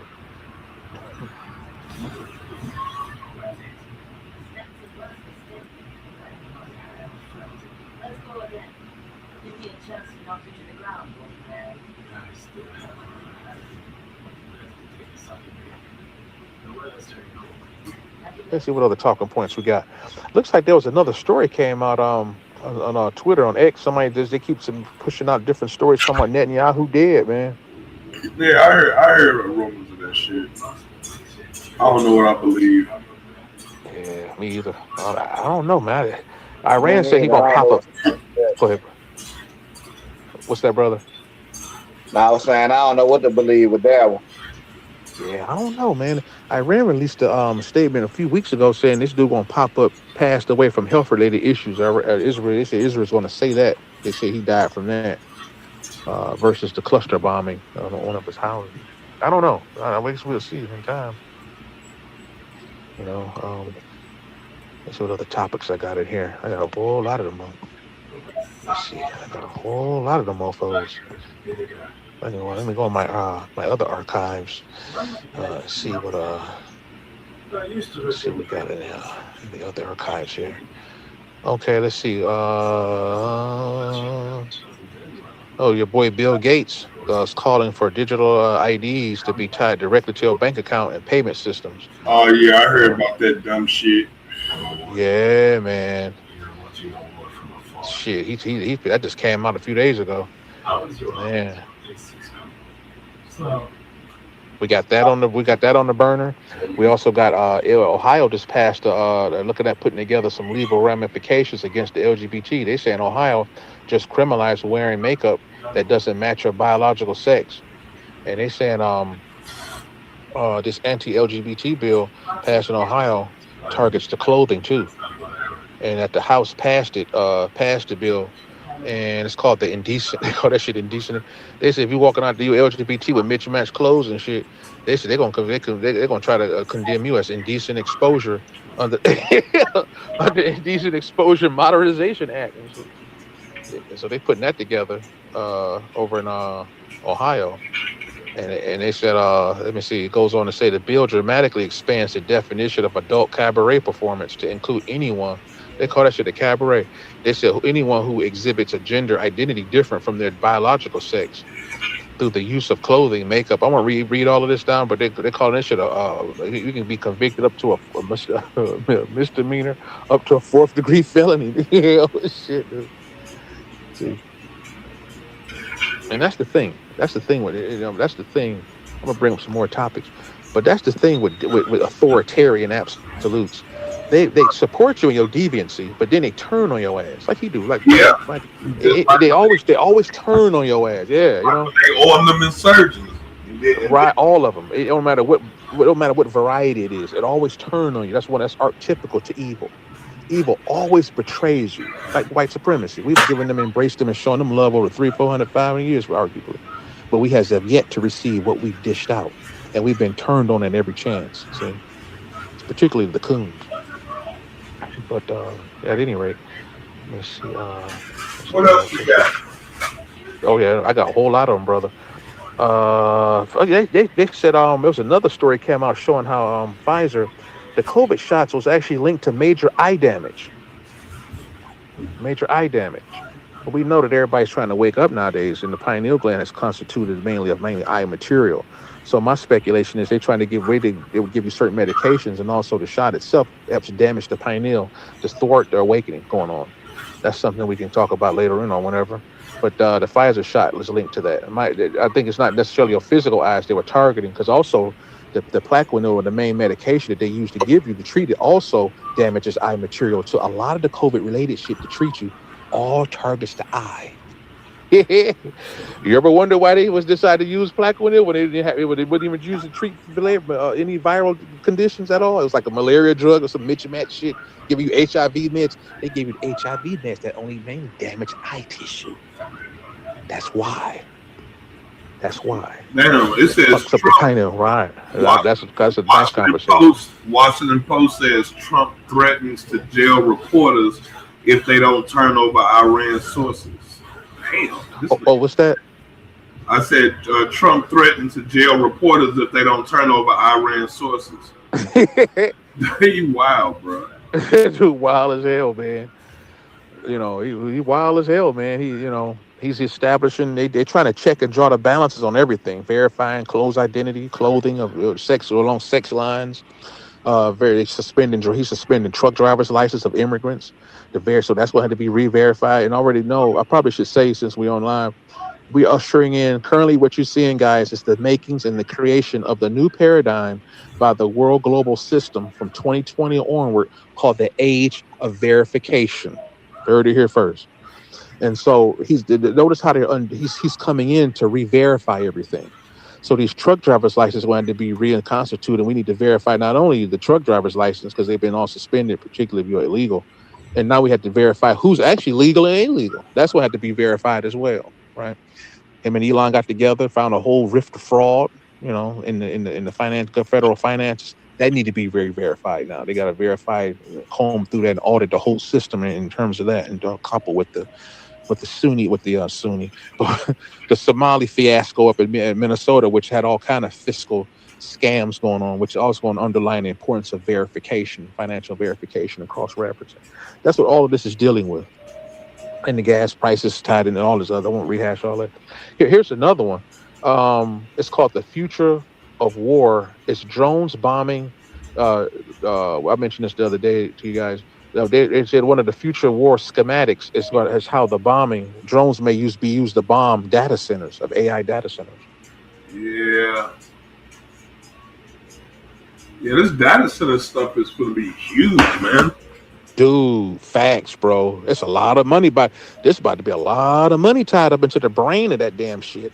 That's like the AI brain and shit. Okay, it's supposed to be a couple of stocks that we need to invest in according to Simpsons. And they all like Trump stocks. We need to go dig into this shit, man. Right, right. I mean, he's whatever, but it means shit. We gotta make some money. So we gotta make some damn money on this shit. It says Elon came out and said Europe would no longer, quote unquote, Europe would no longer be Europe much longer unless the domestic birth rate increases. There is some kind of large scale remigration. So there you go. Let me see if we can find out which ones they are. Let me see which stocks did Trump invest in or create on The Simpsons. Give me a exhaustive list. When you're ready, I can go down through some more topics. Them stocks, man. We definitely need to get on create some chats on that. I've been thinking about that a lot lately. I might have put something together. When we get on some of these lives, we can come together with some ideas in that regard. But we need to start turning some of these chats into investment chats, bro. It's one called XRP. Let me see. XRP crypto. Yeah, that's been out for a few. XRP is on. I looked at that a few years ago. WRS is one of them too. Let Let me look at my archives. I had some information about the data center stock somewhere. Let me see if I can find it real quick. I don't you know where I put it in these notes. I got like a lot. I just goddamn. I saved it in extensive one of these reels. I can't remember which one. What social media it was. Right. I had it somewhere in here, somewhere. I have to take more time and go through there and really. That's something I want to put together. I kind of want to come up with a few, and actually put some money into it. I don't want to just say it and then not actually physically put. I need the ones I put out. I'm just gonna be something I got money into.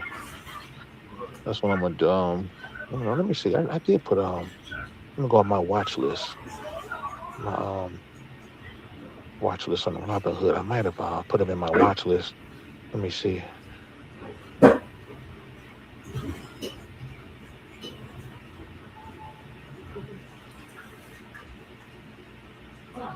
Let me see. Where's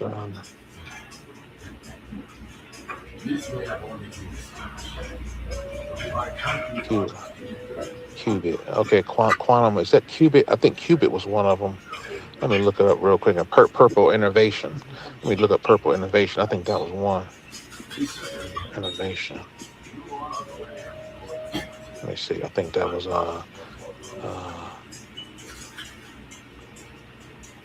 G Products. No, that's not. No, that's not Purple. Let me see. Let me find at least one. One on this one for the fam. You still recording that? Yeah. Okay, let me see. Can I find? Gotta put something out here for the fam. Let me see.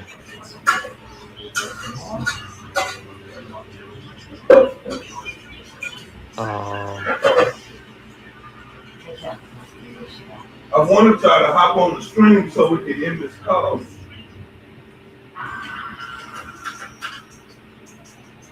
What's that do? I said I wanted us to hop on the stream so we can end this call. Oh, get on the stream. I can jump on it. Come on the stream yard. I can jump on there if you want. The link already in the back. Okay. Let me see.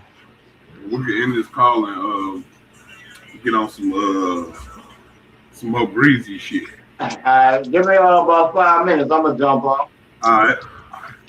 For sure, Ruben. Let me see the back. Let me see in the back. Okay. Okay, cool. All right, I'm about to jump on that, brother. All right. For sure.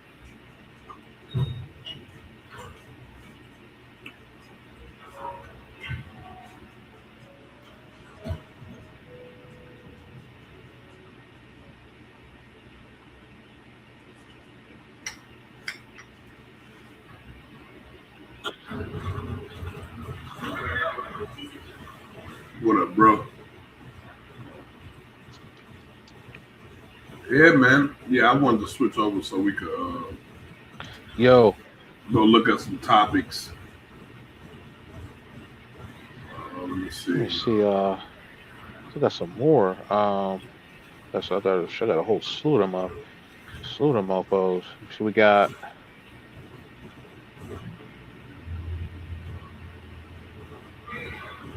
We got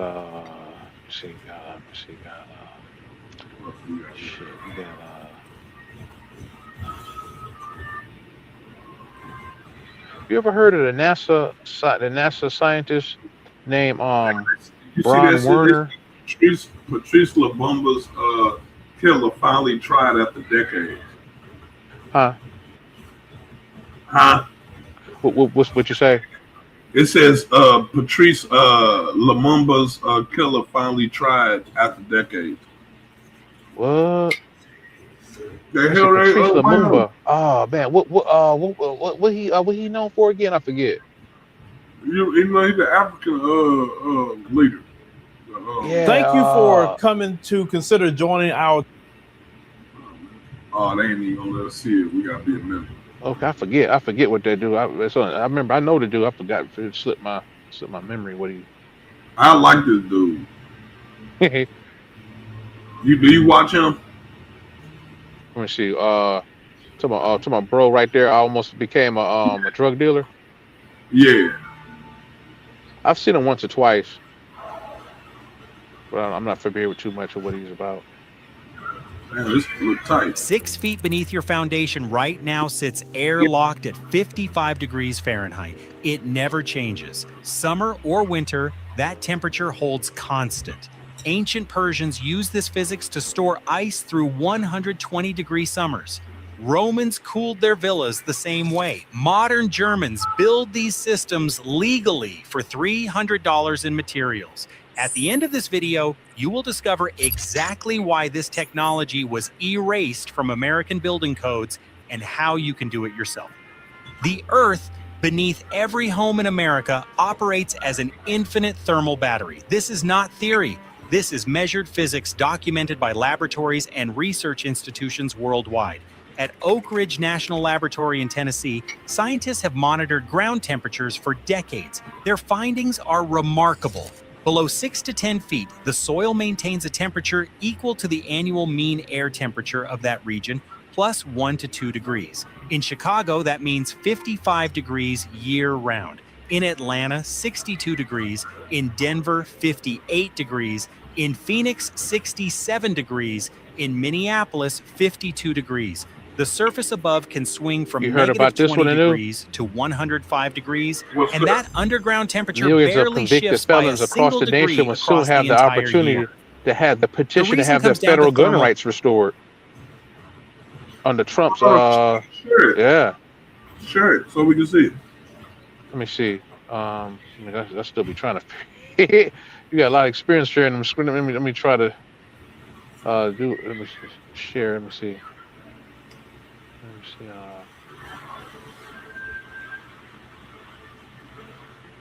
Man, let me see. How you do it? It's an image. Well, you know what?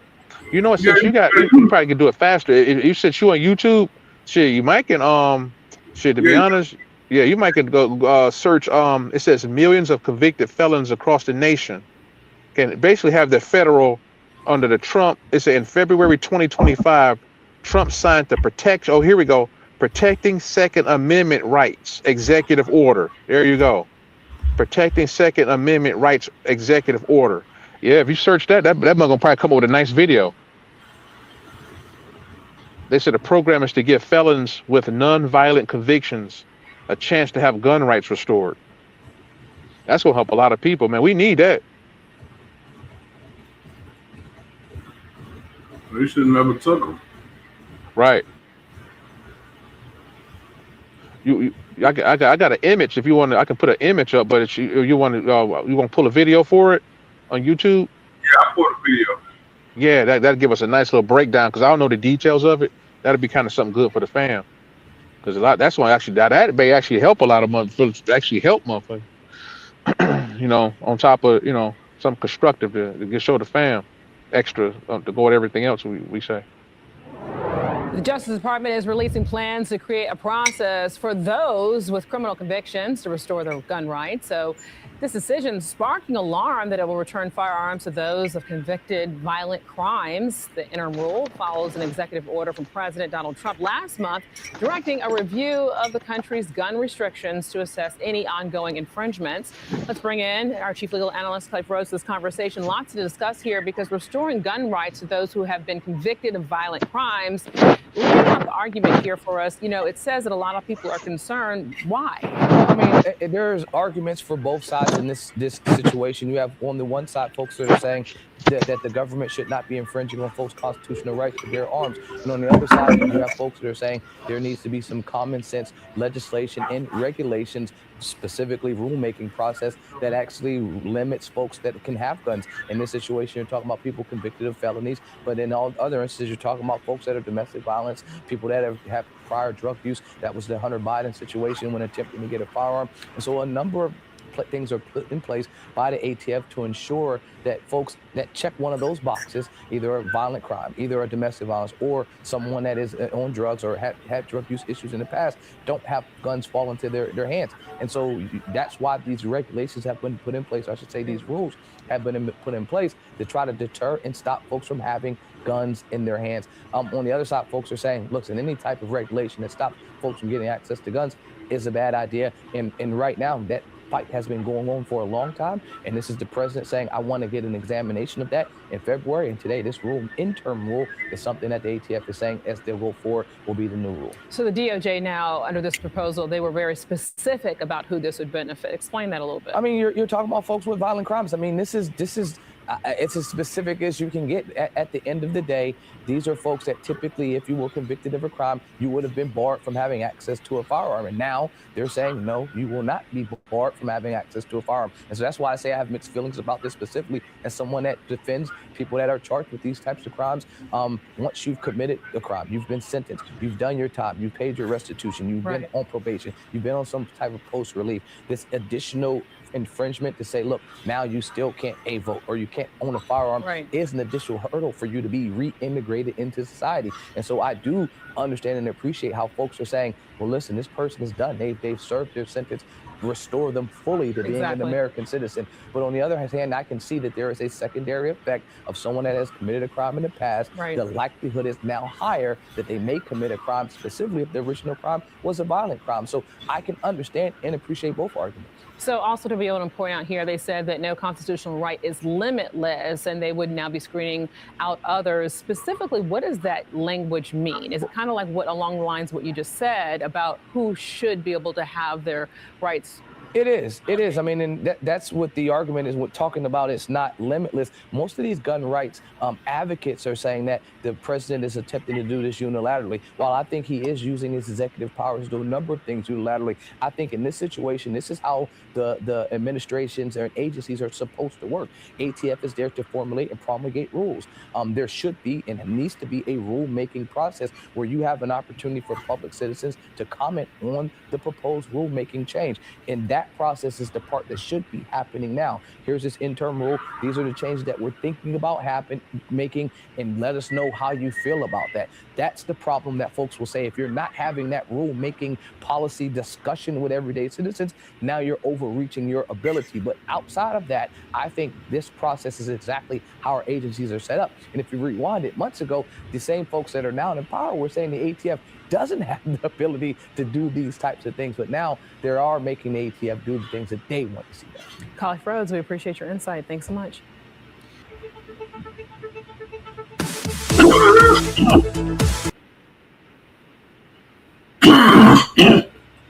Interesting, man. My brother playing with that King Kong and that mom. Yeah, man. Shit. That's very interesting. That's a couple angles on that the story we could go with. It was some. Let me see if I can find this video. Given how far given how far the Euro male has failed, and he's acquired all kind of criminal records, and if they're to make this country great again, as it once were in their mind, then white males were armed to the teeth. But a lot of them have convicted felonies and issues and legal issues. They fell off real bad, morally and legally. And so they're really loosening up these felony laws, particularly where restoring gun rights is concerned, primarily to arm them. That's what this is about at the end of the day. See, otherwise they can't be armed. See, they got to put guns in the hands of these guys, right? And so, yeah. And then we're dealing with the Republicans. You know, their philosophy is my God, my country, and my gun, right? So that's part of their holy trifecta. And so, otherwise, a lot of white people won't be able to get guns, male or female, right? See, you know what I'm saying? It makes sense. So they're not doing it because they care about black gun right ownership. That's nothing further from the truth. How do you feel about, and there's more to say. There's a lot of shit. What's that? How do you feel about Russia telling Japan that they should stay a pacifist constitution and not remilitarized. Wait, what happened? Yeah, that's what Vladimir Putin told Japan. He said they should stay what? A pacifist constitution. Oh, I'm not sure, man. I don't know. I haven't read. I mean, that's the first time I heard of it. I mean, just off the top. I mean, it's strategically smart to try to, harness Japan's innovative technological prowess to switch sides from the West, from the U.S. affiliation and join in with the Russia-China's allegiance, I guess, moving into the future, given the onset of AI. I'm pretty sure Japan is going to be on the forefront of developing cutting-edge algorithms in that regard, That's my guess. I would have to read into it and research it. Like, I was telling my book the other day is that outside of African Americans, the Japanese are the only people who can say that they actually got the best in the United States on the soil. On the soil. Right. Only niggas and Japanese. And I think because of that, like, we kind of like brothers at arms. Yeah. It kind of ties us all at the hip and shit. Yeah. Yeah. Or at least we just got that Bushido between us. You know what I'm saying? Right. Facts, man. Shit. Yeah. I hope Japan stick with us though. For real. Yeah, we need them. Yeah, man. I mean, out of all the allies, man, I don't want to lose Japan. Japan got shit. They got reproduction issues too. By the way, they're in the same boat reproductively. They're in the point of degradation. Population is degrading as we speak. They're in real bad shape over there. It's real bad. Yeah, they're dying out real fast right now. So I guess when Elon said back there in 2017, he declared publicly, he said, "You know what, guys, everybody, we're gonna have to combine and form with the machine." Okay. Came out and just said this shit. They need to move some of their people over here. He came out and said we're going to combine with machine.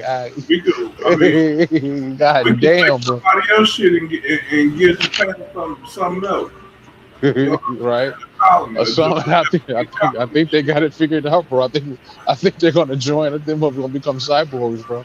And then they'll become probably full machine. They probably start stamping out. If they need more motherfuckers, they'll start printing niggas out 24 hours a day. Some of them that got real smart and they said, "Fuck that." They moved to Africa. Right. Enjoy some of them tribes. Right. Yeah. Yeah, I know the Chinese have been doing that heavily. I hear it's an explosion of half black African and Chinese mixed kids over in Africa right now. Yeah. I hear it's an explosion over there. That shit. That shit wild as hell. The Pacific is ablaze. The fuse has just been lit. The Chinese leadership believed it had woven a flawless web in the Pacific chess game and was playing the game entirely by its own rules.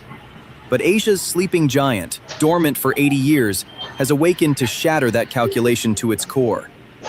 The defensive Japan that is sheltered under the pacifist shadow of its constitution since the devastation of World War II no longer exists. China's relentless expansionist moves and the sword of occupation hanging over Taiwan have pushed Tokyo past an irreversible historical threshold. A nation that once contented itself with merely defending its borders is giving way to a proactive power armed with strategic resolve, making direct and aggressive moves. Deadly weapon systems deployed on the ground, fighter jets tearing through the sky, and historic troop deployments extending beyond its borders.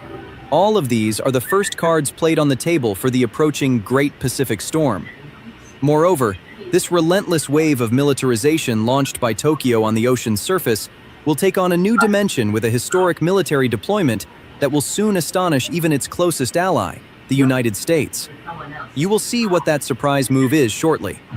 When we look behind the scenes, we realize this relentless transformation is no coincidence.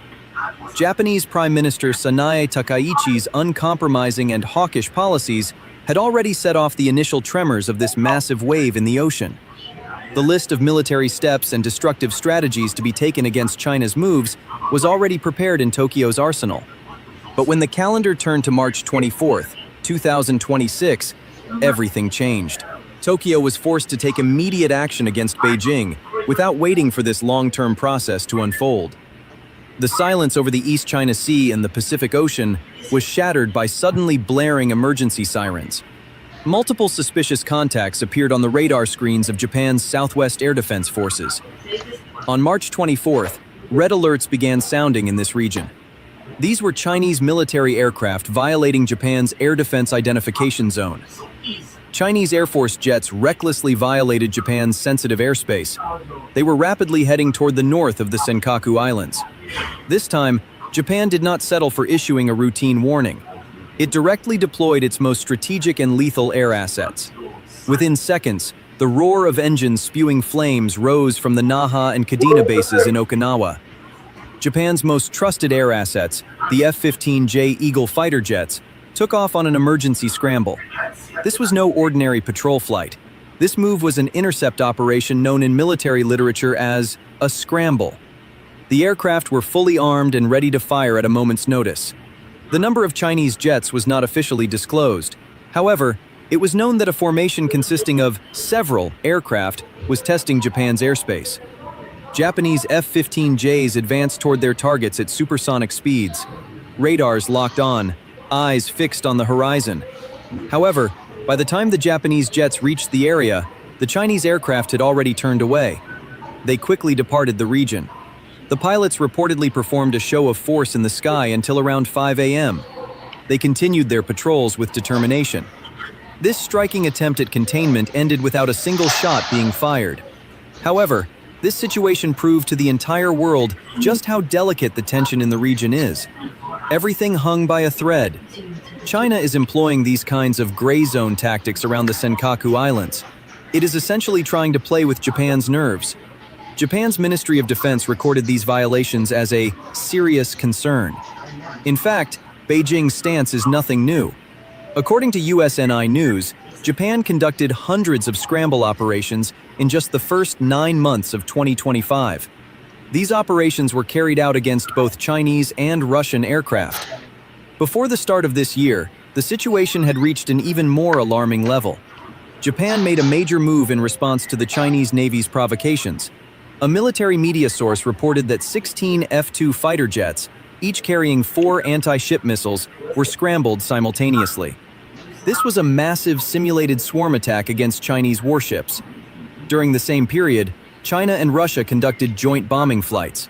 In response, F-35s and F-15 immediately took to the skies. Japan is no longer conceding even a single millimeter of airspace to China. They were responding to every violation with maximum force. The Tokyo government's relentless air defense strategy is shaking up the balance of power in the region. This situation is stripping China of the luxury of moving freely in the region. However, the tension between Japan and China is not limited to airspace alone. While this chess match in the skies continued, a much more radical development was unfolding on the ground. Japan decided to do something it hadn't done since 1945. For the first time since the end of World War II, a major step was taken. PNA reported that— I mean, like just so far, like what you hear so far, like how do you feel about that? Like, what you think? I mean, the U.S. has been making a lot of strides in the Pacific Ring in the last few years, particularly where corralling Taiwan is concerned. And I guess China's trying to cover, China bagging Russia. Russia's trying to counter that with unsettling Japan's comfort out of their comfort zone to help put some fire under the U.S.'s ass to show that we harassing your proxies too. Right. We can do two. Can play that game. Man. Yeah, you can keep playing around with Taiwan if you want to. But we're gonna try to slip and bust Japan, bust Japan in the head. Yeah, and offer them some money behind the scenes. They ain't fucking with China. Right. Taiwan said fucking with China. And Japan said they ain't fucking with China either. which is so weird because I'm just like, I just knew by now Japan, China, Korea, both Koreas. I thought they would have been like click clack like fucking Voltron. Yeah, the U.S. the CIA, man, and MI8 and all these guys, the Western intelligence agencies and Mossad and all these guys, they're all over in that motherfucker. To make sure these guys don't really have no teeth. They have the potential. The China and company have the potential to have all kinds of teeth. I don't think China. And on another note, I don't think China, Japan, and the Koreas, they would never team up. I think there's too much division. The West is too entrenched in Vietnam and over there in Thailand, Cambodia, over in both Koreas. It's just in the Philippines. They're just so entrenched in Western thought to really form a Voltron, a Korean or a Oriental Voltron, without some kind of a Euro assistance. You know what I'm saying? Right. They motherfuckers just chopped the fuck up, man. North Korea is at odds with the South and all of this shit.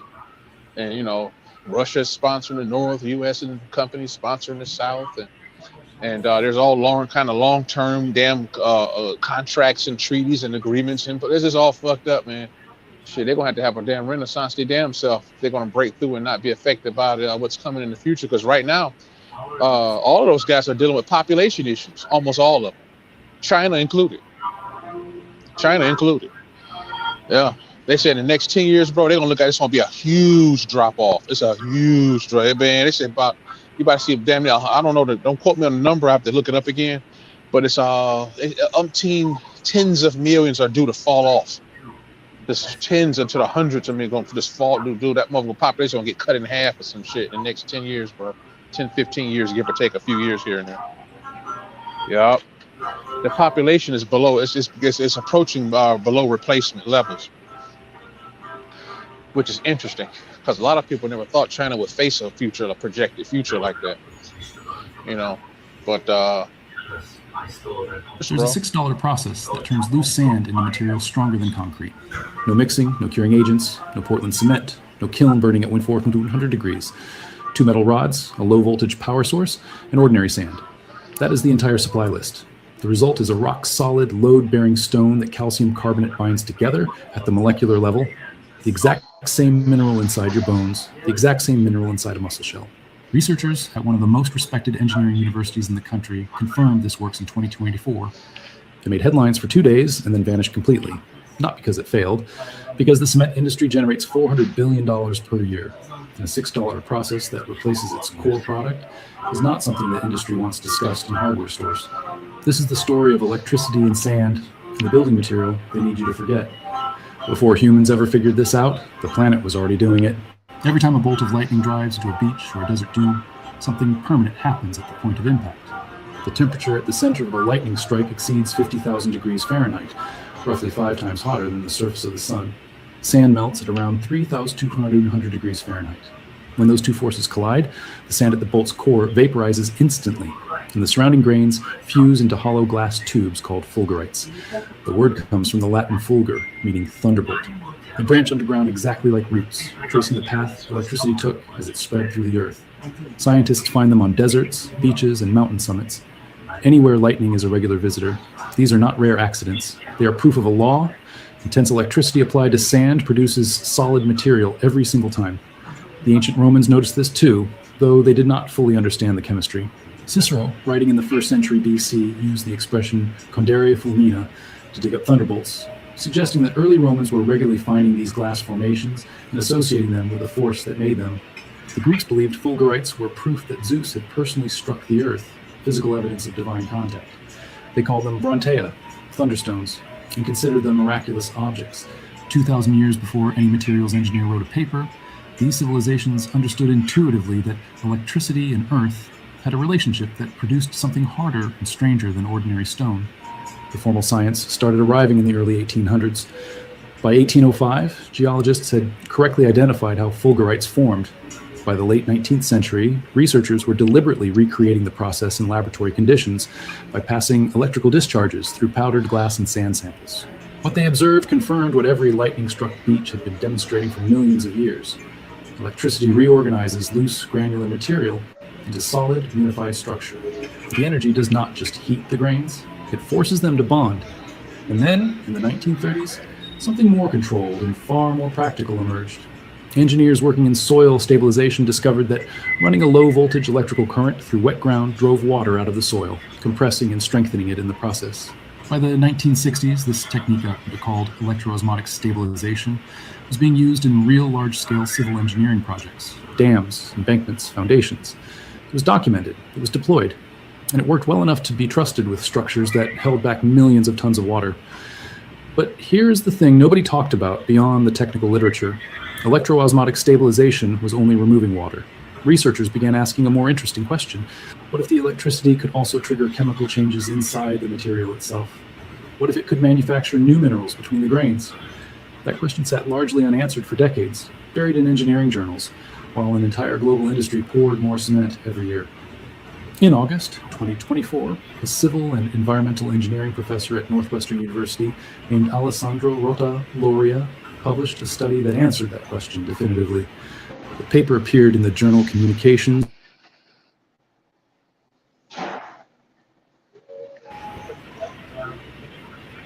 Earth and Environment. What it documented should have been on the roughly equivalent to a couple of AA batteries wired together to marine sand soaked in seawater. What happened inside that sand was not theoretical. The electrical current raised the pH of the seawater immediately surrounding the electrodes. That shift in pH triggered a chemical reaction in the naturally dissolved minerals already present in the seawater.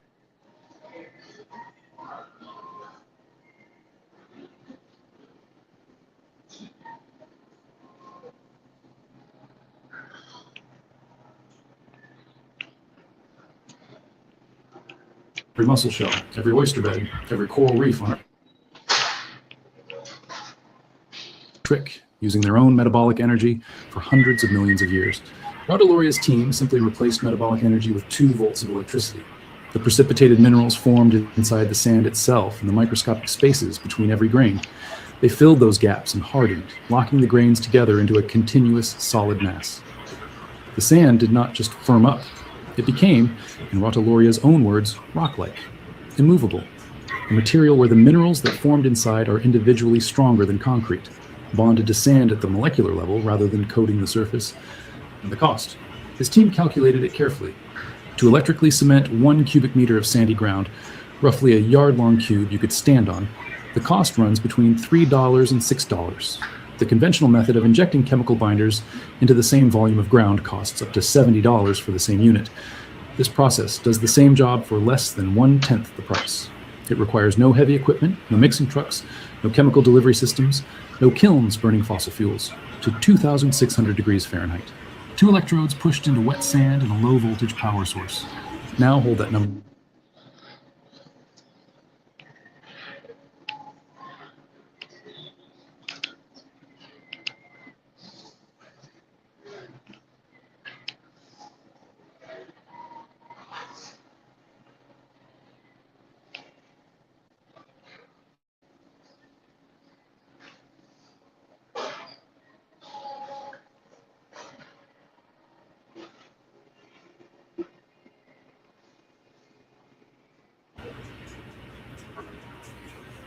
Bro, you there?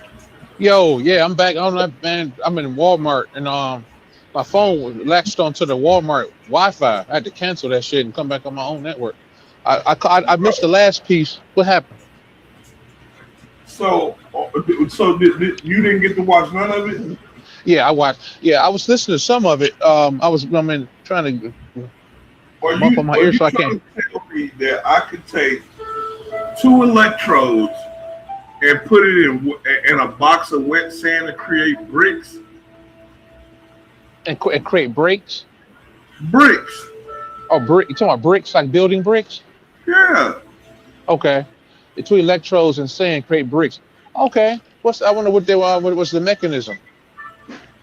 I've never heard that. No, me either.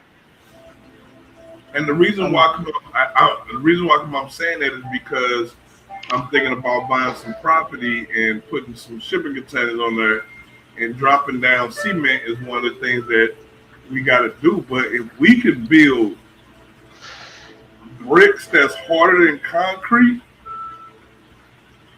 by putting wet sand in a box I'll say fuck the concrete and do that. Yeah. One brick at a time, and make a base for the containers and stuff. I think I've seen that. Oh man, I've heard this a few years ago. Maybe we can dig out where the container should be. I mean, where the foundation should be, and just fill it with sand, wet sand, right. And then electrocute the whole thing.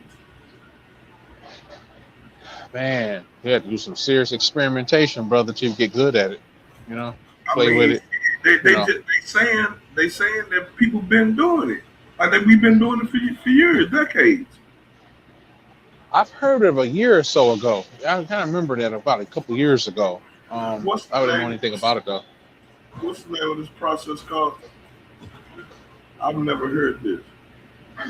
It was a couple years ago. I heard it was experiment. Some people were trying to building a house. I hear it. Isn't it real light?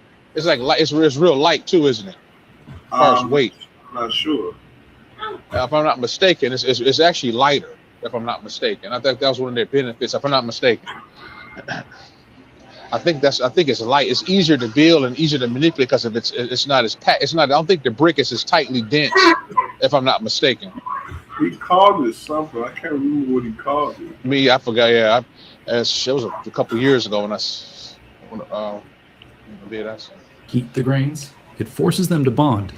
And then, in the 1930s, something more controlled and far more practical emerged. Engineers working in soil stabilization discovered that running a low-voltage electrical current through wet ground drove water out of the soil, compressing and strengthening it in the process.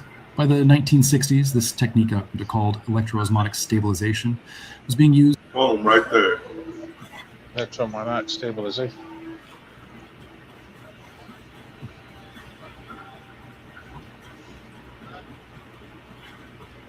Stabilization up in this one.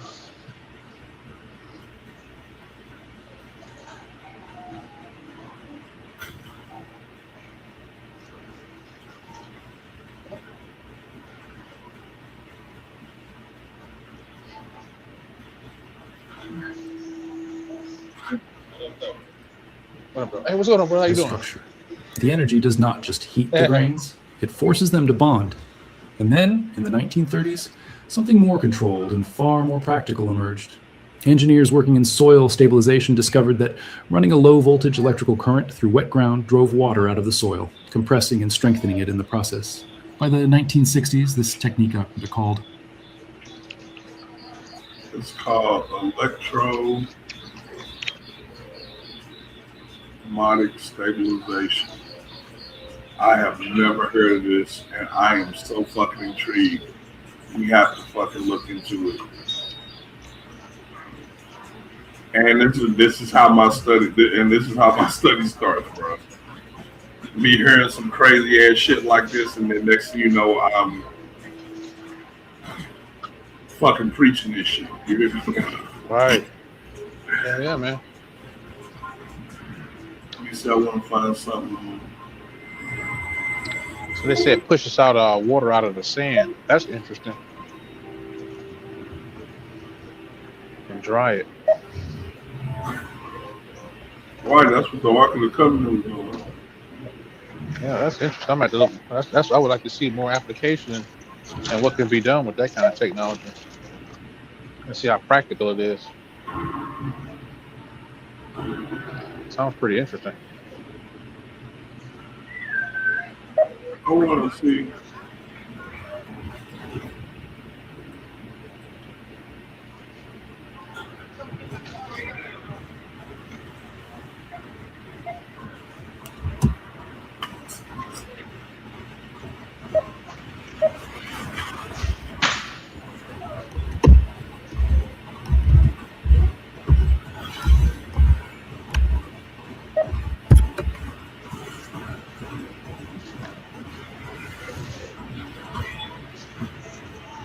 Man, show us how to make the sand bricks, goddamn. Right. Somebody on the cabinet.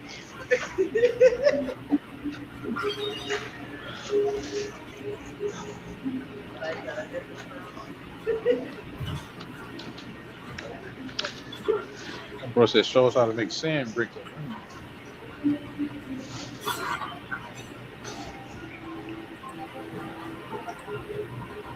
One of the most important considerations when you build anything is the material. It impacts everything from the look and feel to the more fundamental characteristics like weight and strength. But maybe the most significant aspect of a construction material is its cost. Infrastructure is not made to be glamorous, and it's often paid for by you and me through taxes, so we like to keep the cost down. And there's one construction material that's cheaper than just about anything else out there: dirt. Hey, I'm Grady. Today on Practical Engineering, we're talking about reinforced earth.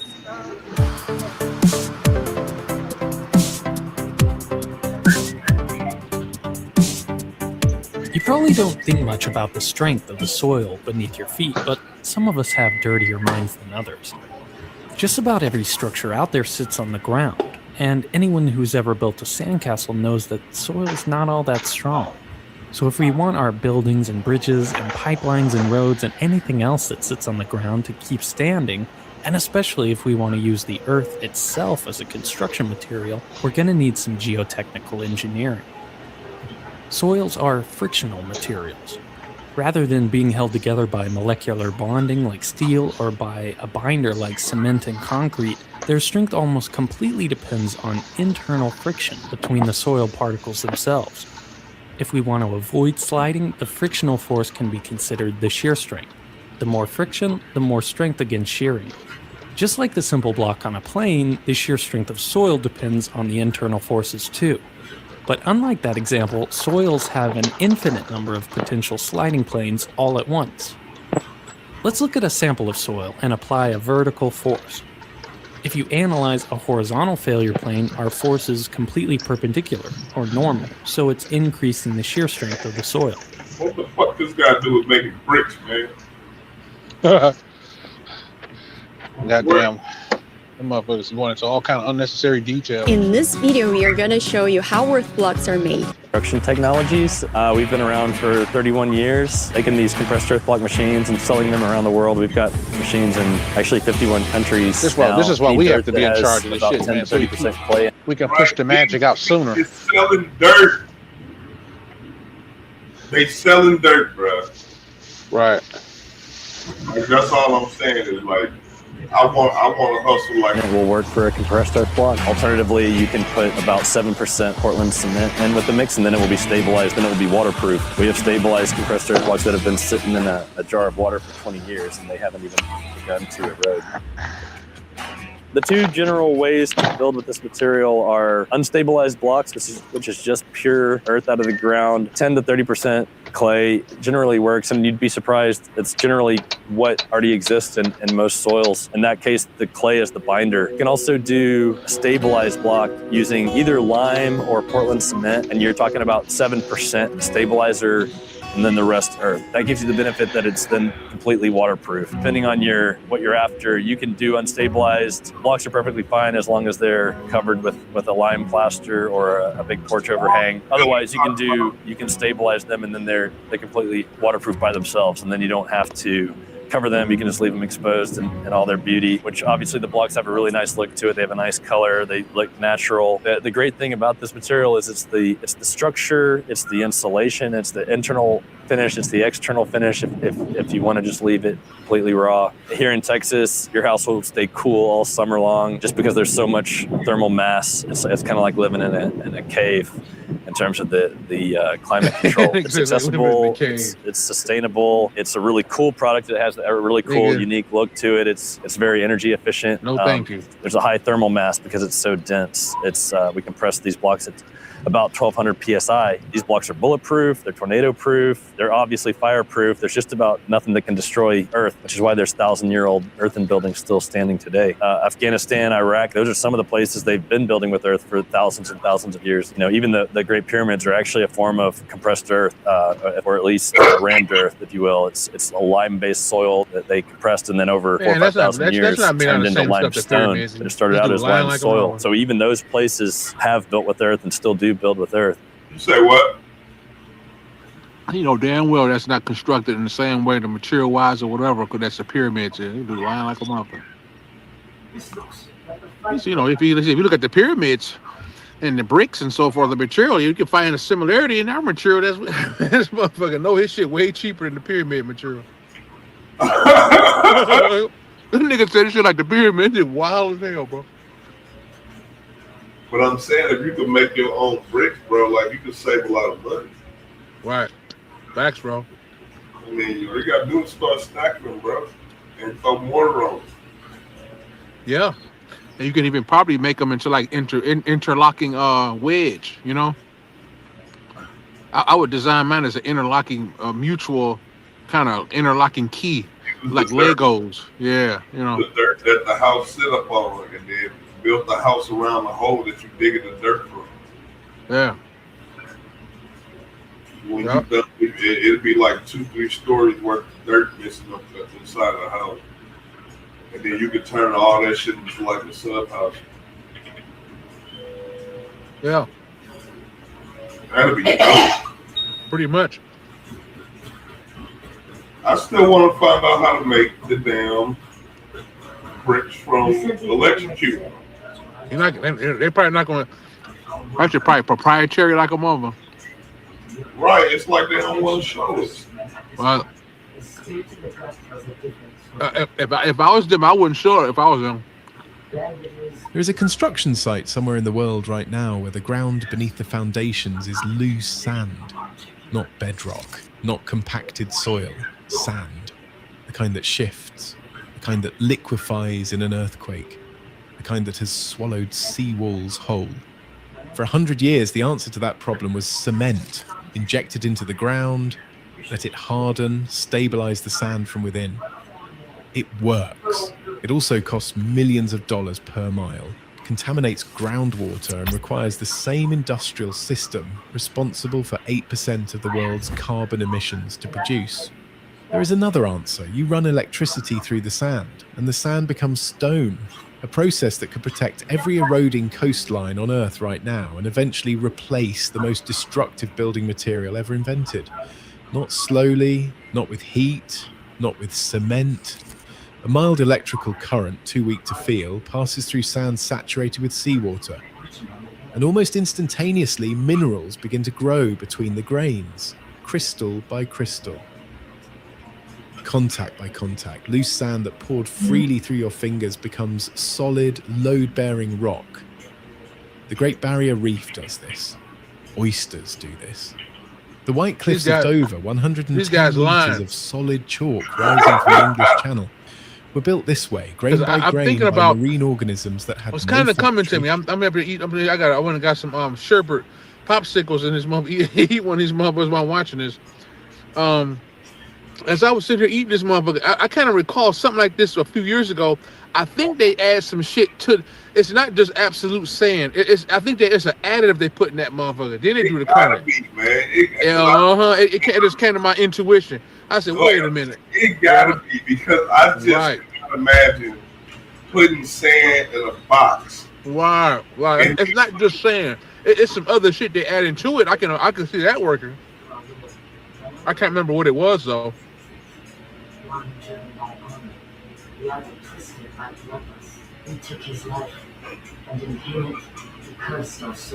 No kiln and no plan.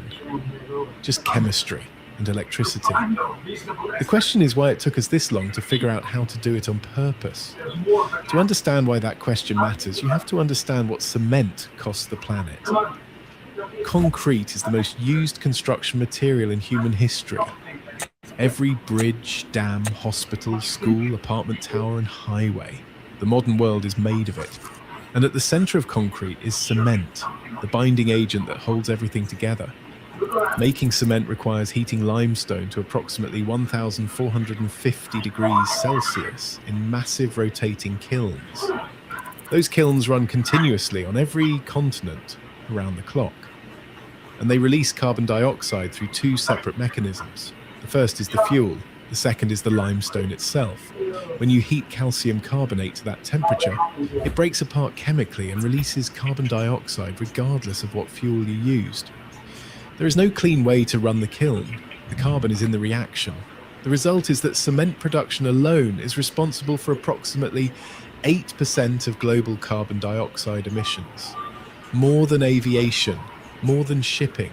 And unlike those industries, cement has no obvious clean alternative. You cannot electrify a cement kiln the way you can electrify a car. The carbon dioxide is baked into the chemistry. Which is why a civil engineer at Northwestern University named Alessandro Rotta-Loria has been running electricity through tanks of sand. Rotta-Loria grew up in Italy, surrounded by old buildings, Roman arches, medieval cathedrals, and bridges that have stood for 2,000 years. He became obsessed with a question most people never think to ask. What are those things actually made of? The answer in almost every case is calcium carbonate, the Colosseum, the Parthenon, the coral reefs of the Pacific. Limestone, marble, travertine, different names for the same mineral, formed by the same basic chemistry for hundreds of millions of years. When Rotta-Loria started his lab at Northwestern, which he named with some irony soil, he began working on a problem sitting in the engineering literature since the 1980s.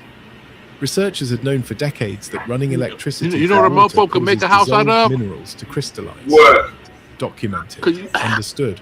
Could use for building material. Systematically asked what it could They do could to use sand.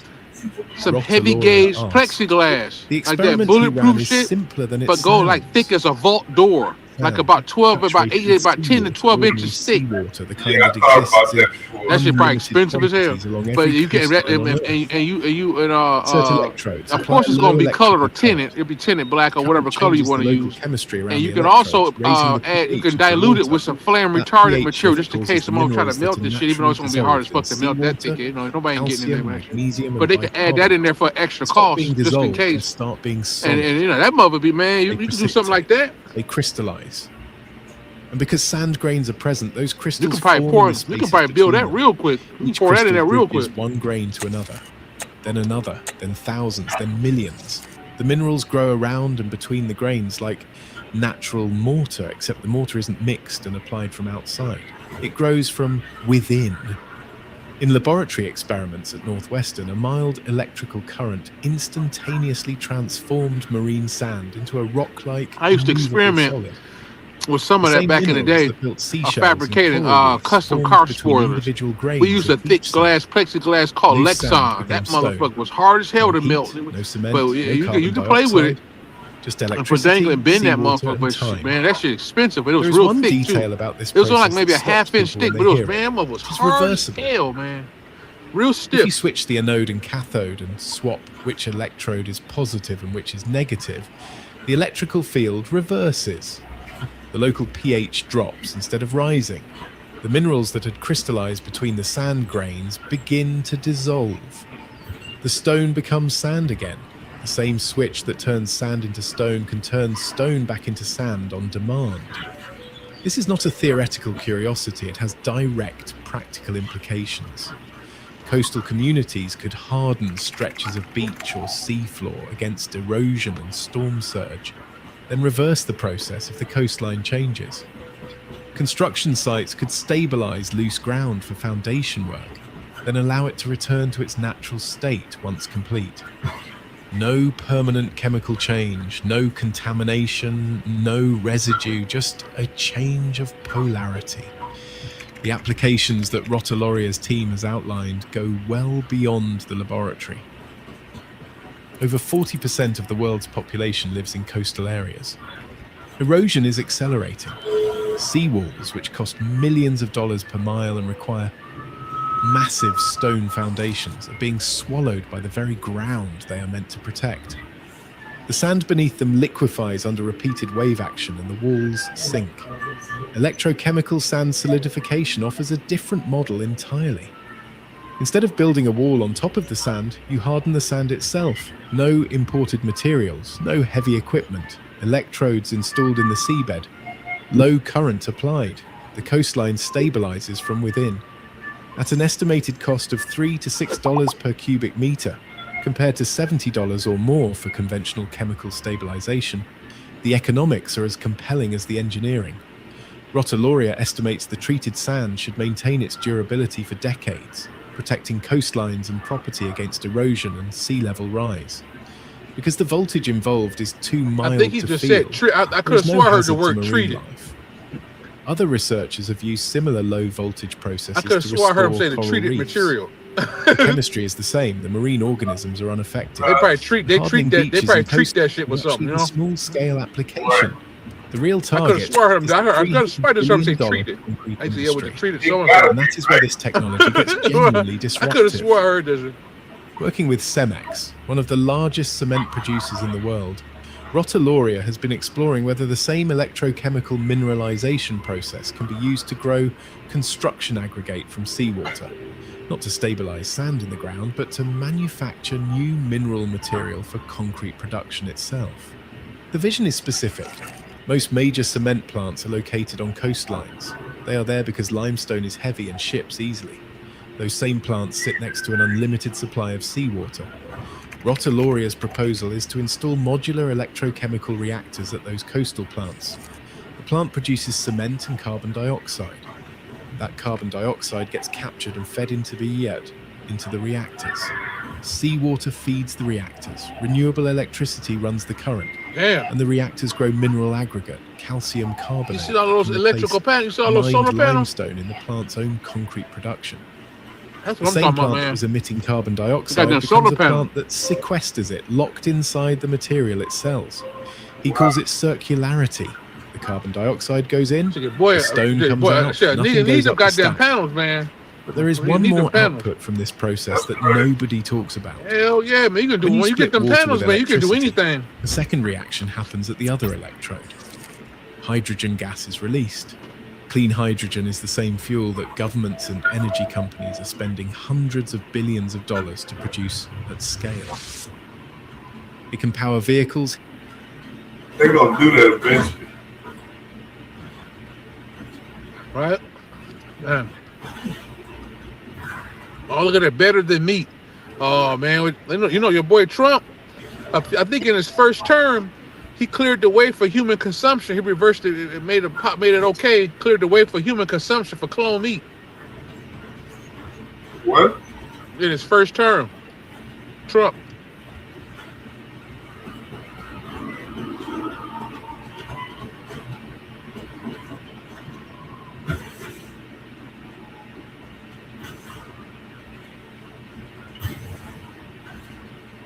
I said he had a story up there talking about better than meat.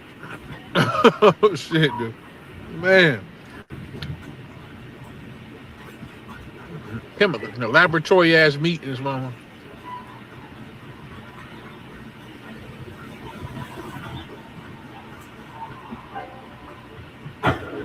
Girl said meta glasses should be banned.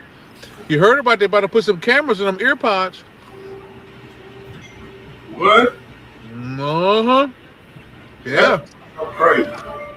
They said, they're going to have a noble cause tied to it. They said it's going to help you find things. If somebody, well, it'll help you find. It's going to watch wherever you go. It's going to take pictures of everything you do. And that way, if you ever lose your keys, it can tell you where your keys are because it recorded you when you were in the house. They know where you set them down at. They're trying to rationalize it like that. I'm straight. I don't need any of that. I'm good on all that shit. Yeah, Elon came on and said, nigga gonna have to merge with machine, dude. I'm done, bro. I'm done.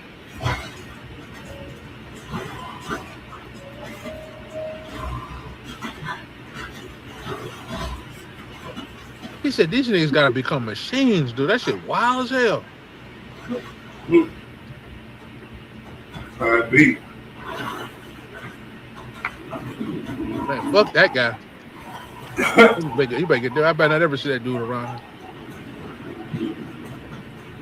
What if everything you knew about building was already outdated? Concrete that floats, walls with no mortar, foundations installed in a single day. These aren't concepts, they're real, working solutions changing construction right now. Watch everyone and tell us which blew your mind the most. Curved walls used to be a nightmare.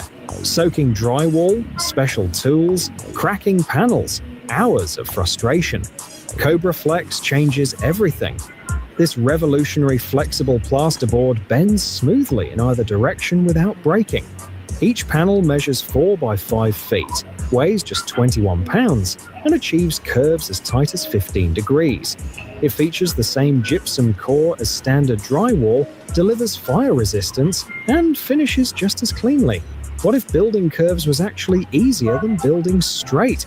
CobraFlex makes that reality, bending the future of interior construction one panel at a time.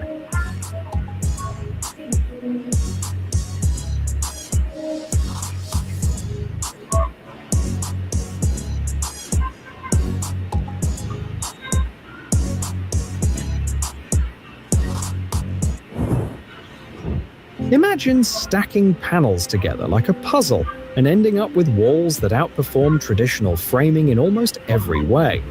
Insulated concrete form stack foam panels, 48 inches long, You know what I 12 do? inches I'm tall, about in to get some of those thicknesses damn containers, bro. Lock them with plastic ties, then pour concrete inside.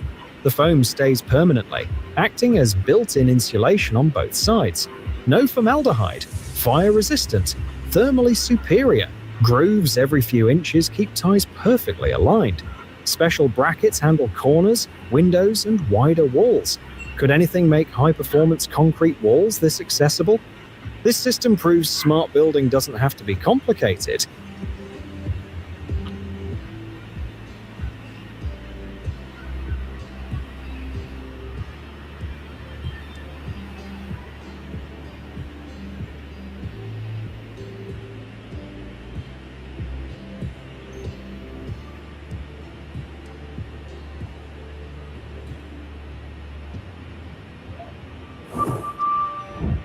Traditional concrete construction takes weeks.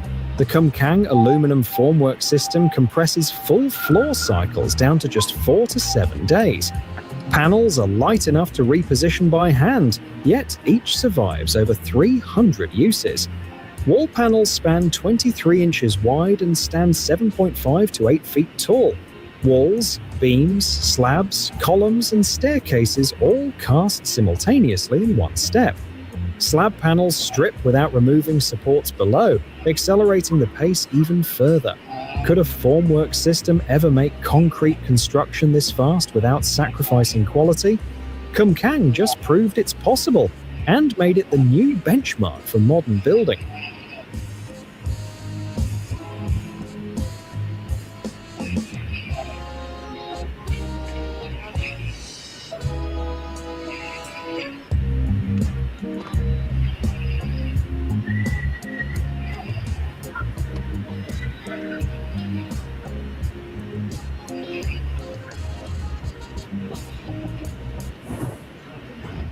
Underground concrete tanks built so tough that garbage trucks can drive directly over them. Australian Tanks engineers each unit from high-strength concrete cast in a single pour. No joints, no weak points. They meet B2 exposure classification for long-term water containment. Anti-flotation bases keep tanks stable even in high groundwater areas. Pre-fitted with filtration components, pipe penetrations, drainage openings, and orifice plates at the factory. Arrive on site waterproofed and ready to install. Just place, backfill, done. What level of engineering does it take to make underground infrastructure this reliable? Australian Tanks builds it that way every time.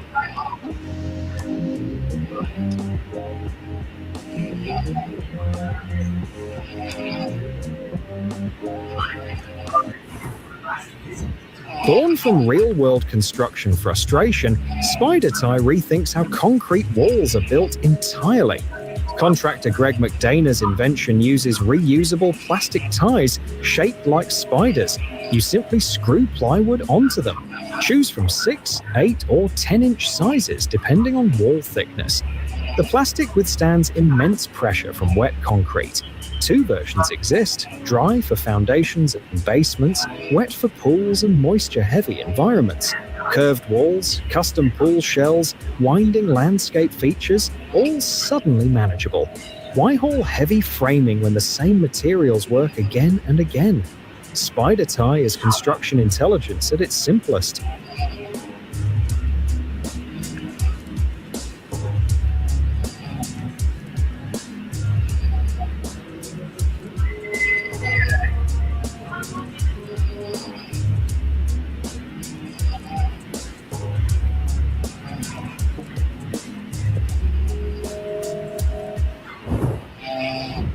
Precise sealing edges in concrete used to be left to chance. Combifix changes that. This smart system uses metal and plastic angles, 6 to 14 inches, with adjustable clamps that lock formwork boards firmly in place during pours. Aluminum nails attach angles directly to deck forms in seconds. Clamps adjust from 0 to 13 inches, accommodating standard panels, insulation, and varying heights. Concrete pressure transfers into the angles, protecting surrounding walls. Once concrete sets, every piece lifts off and gets reused. Why leave your cleanest edges to guesswork? Combifix makes razor-sharp concrete corners a repeatable, reliable standard on every job.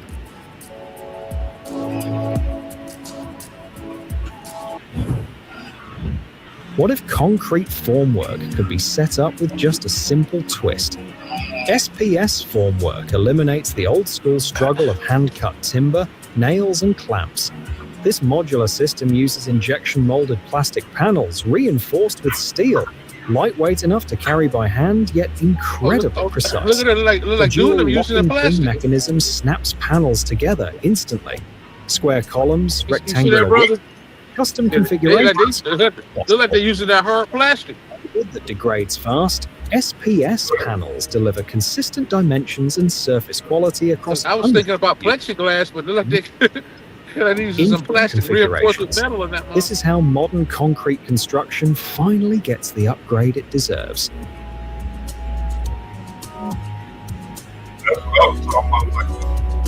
There you go.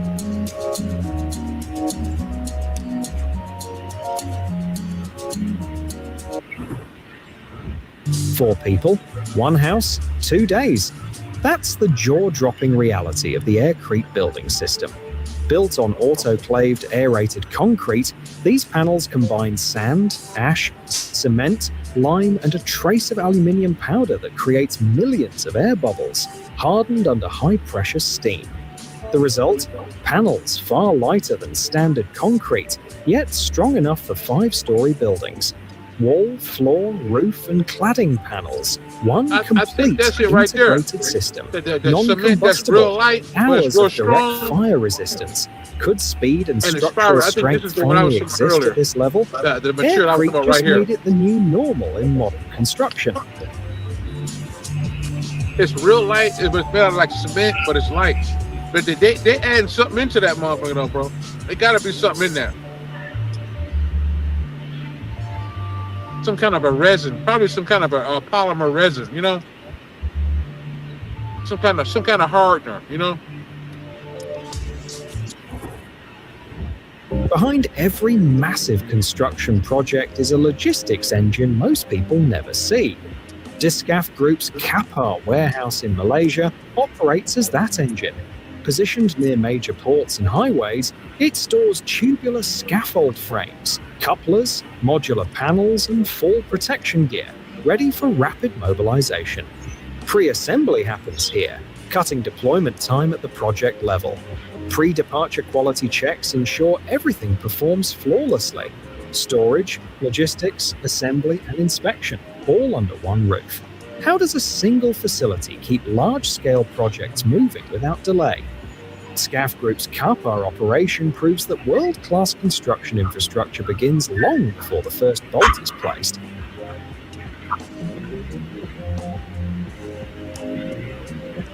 They're not gonna give it up, bro.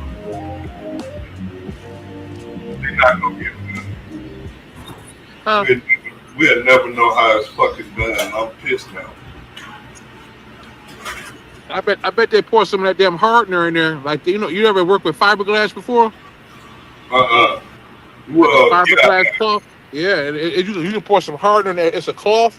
They're like a cheesecloth or whatever. Like, you know, some shit you got at the hardware stores. Like, you know, like a cloth is floppy, like, you know, made out of material, like some kind of a silicone material. And so it's like weaved together. But you dip that motherfucker in some hardener. You mix two chemicals together. That motherfucker hard as goddamn glass. It's like a glass smoothness, but it's hard like goddamn steel and shit. And you dip that cloth in there, you can make car parts out that motherfucker. They probably pouring something like that in that damn sand shit. That motherfucker hard as hell, bro. You gotta take a damn sanding gun You gotta take a gun to that mother just to sand it down, just to try to, under high pressure, high abrasion, just to shape them. You can actually custom shape that mother. They probably using something like that mixed with sand or concrete. It's my guess, and it's fairly cheap too. That'd be something I would look at doing, mixing sand with fiberglass hardener. And see, can it, but when that mud get hard though, it's hard. It's hard, man. That shit like steel, bro. I don't know. That might be kind of hard to work with though. I don't know.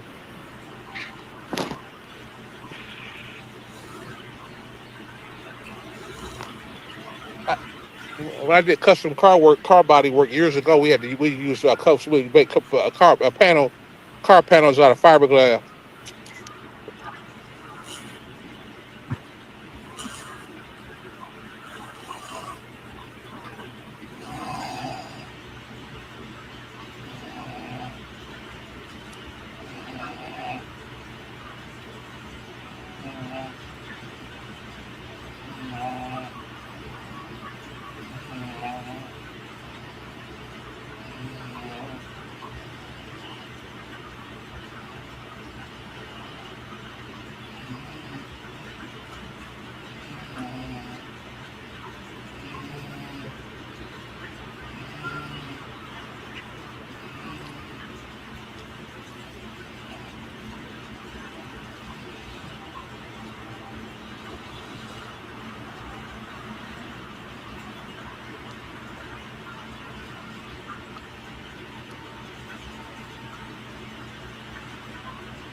Yo, Laurel.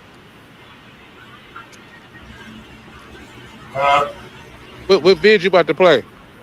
I'm trying to find the I want to find the fucking electric bricks.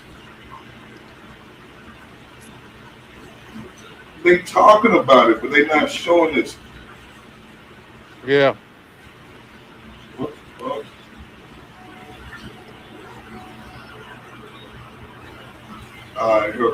In August of 2024, a research team at Northwestern University published a paper that quietly redrew the boundaries of what construction could be. They didn't announce a breakthrough chemical. They didn't patent a new synthetic material. They took ordinary beach sand, soaked it in seawater, passed a gentle electrical current through it. Somewhere between 2 and 4 volts, less than what powers an Ubla battery, and watched loose grains lock into a solid rock hard mass within minutes.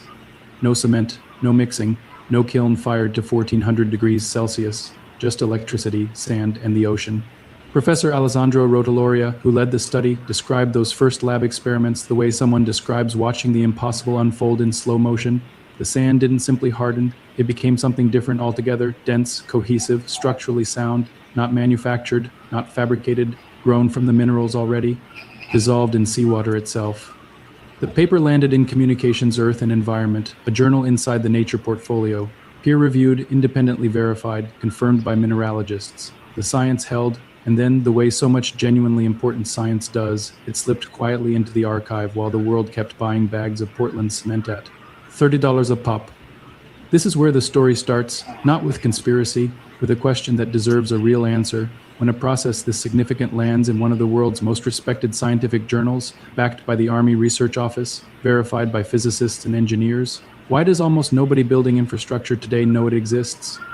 The answer requires going back to 1976, to a German-born architect named Wolf Hilberts, standing underwater off the coast of Texas, a mild electrical current running through a metal frame he had built with his own hands. Hilberts wasn't a chemist. He was trained in architecture, which is perhaps exactly why he came at the problem the way he did.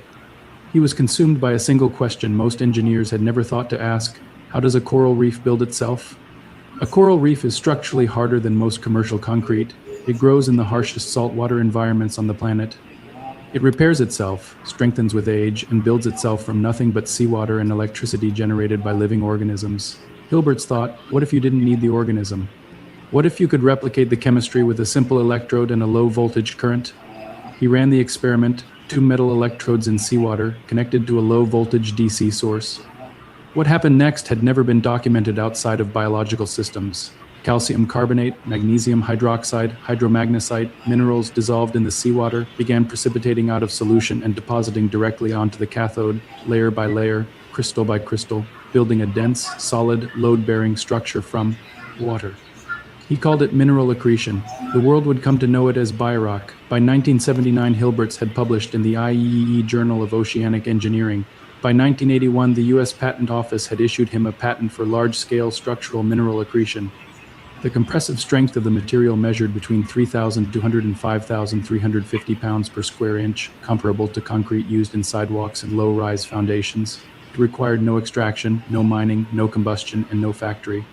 Hilbert spent the rest of his life building artificial reefs across more than 40 countries. When he died in 2007, more than 500 BIROC structures existed worldwide. His work was exhibited at the Museum of Modern Art. The scientific community acknowledged his contribution. The construction industry ignored every word of it for nearly 5 decades. To understand why that matters, you need to understand what we're currently doing with cement and what we're paying for it in money, in carbon, and in coastline. The global cement market exceeded $47 billion in 2024.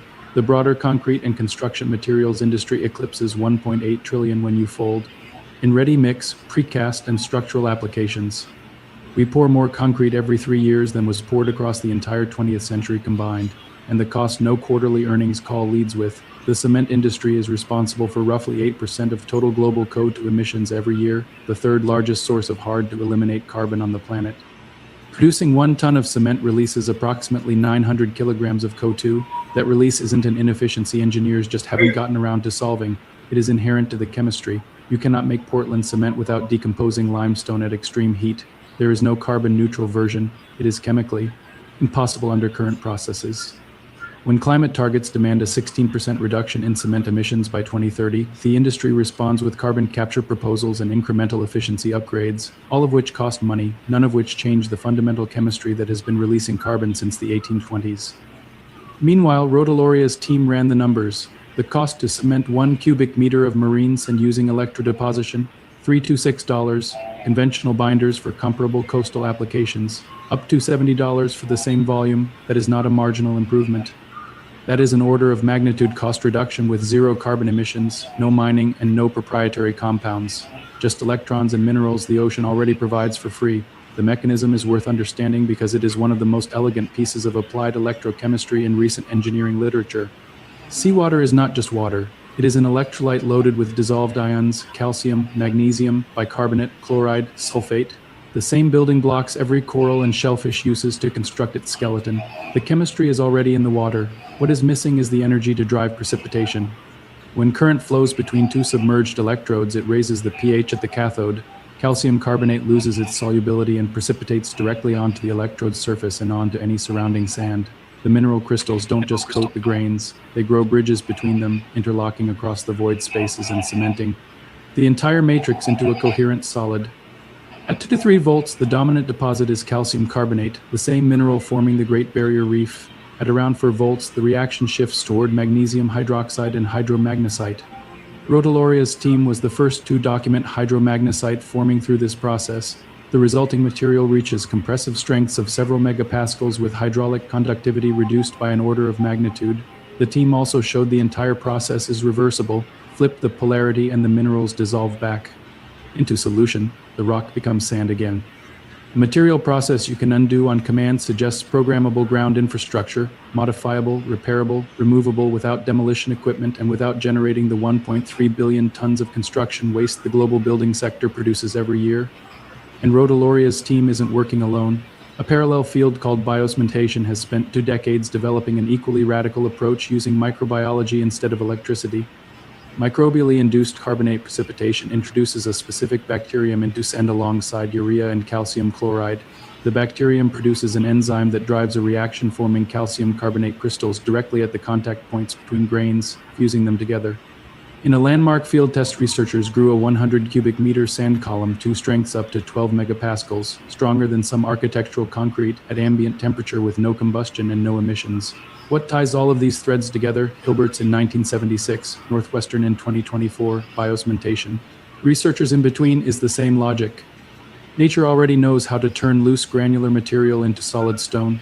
The scientific challenge was never whether the chemistry was possible. It was whether humans could drive it on a human timescale without extreme temperature, pressure, or millions of years. The answer is yes, with a few volts and the right electrode. The concrete and cement industry is not the villain in a simple story. It built the tunnels, the bridges, the water treatment plants that keep cities alive, but the 8% of global CO2 it generates, the billions spent on coastal barriers that erode and fail, the mountains of inert demolition waste. Those costs are now being weighed against a process that requires no new chemistry, produces no combustion emissions, costs $3 to $6 per cubic meter, and can be undone. According to the European Commission's Joint Research Center, nearly 26% of the Earth's beaches will disappear before the end of this century. More than 40% of the global population lives in coastal zones threatened by sea level rise and erosion. The conventional response is seawalls costing millions per mile, structures that erode, leach chemicals into marine ecosystems, and fail catastrophically when the sand beneath them liquefies under storm surge. Rotoloria's process runs on a floating solar panel, no toxic byproducts, and it can be reversed if a community changes its mind about where it wants its shoreline to be. No other coastal protection technology in existence offers anything close to that. The Biorock Reef's Hilberts, built in places like Pemuteran, Bali, now among the most celebrated reef restoration projects on Earth, have stood for over 2 decades. Built for less than the cost of a single section of conventional seawall, growing stronger every year, hosting thousands of species, built by an architect who looked at a coral reef and asked one question the entire construction industry had never taken seriously. What if the ocean already contains everything you need? Yeah, that's a crazy idea. Shit. In 1929 in Chicago, people kept mysteriously dying inside their homes. It took 15 deaths for the authorities to realize that these people were getting killed by their fridges. Because fridges back then were no longer just boxes of ice.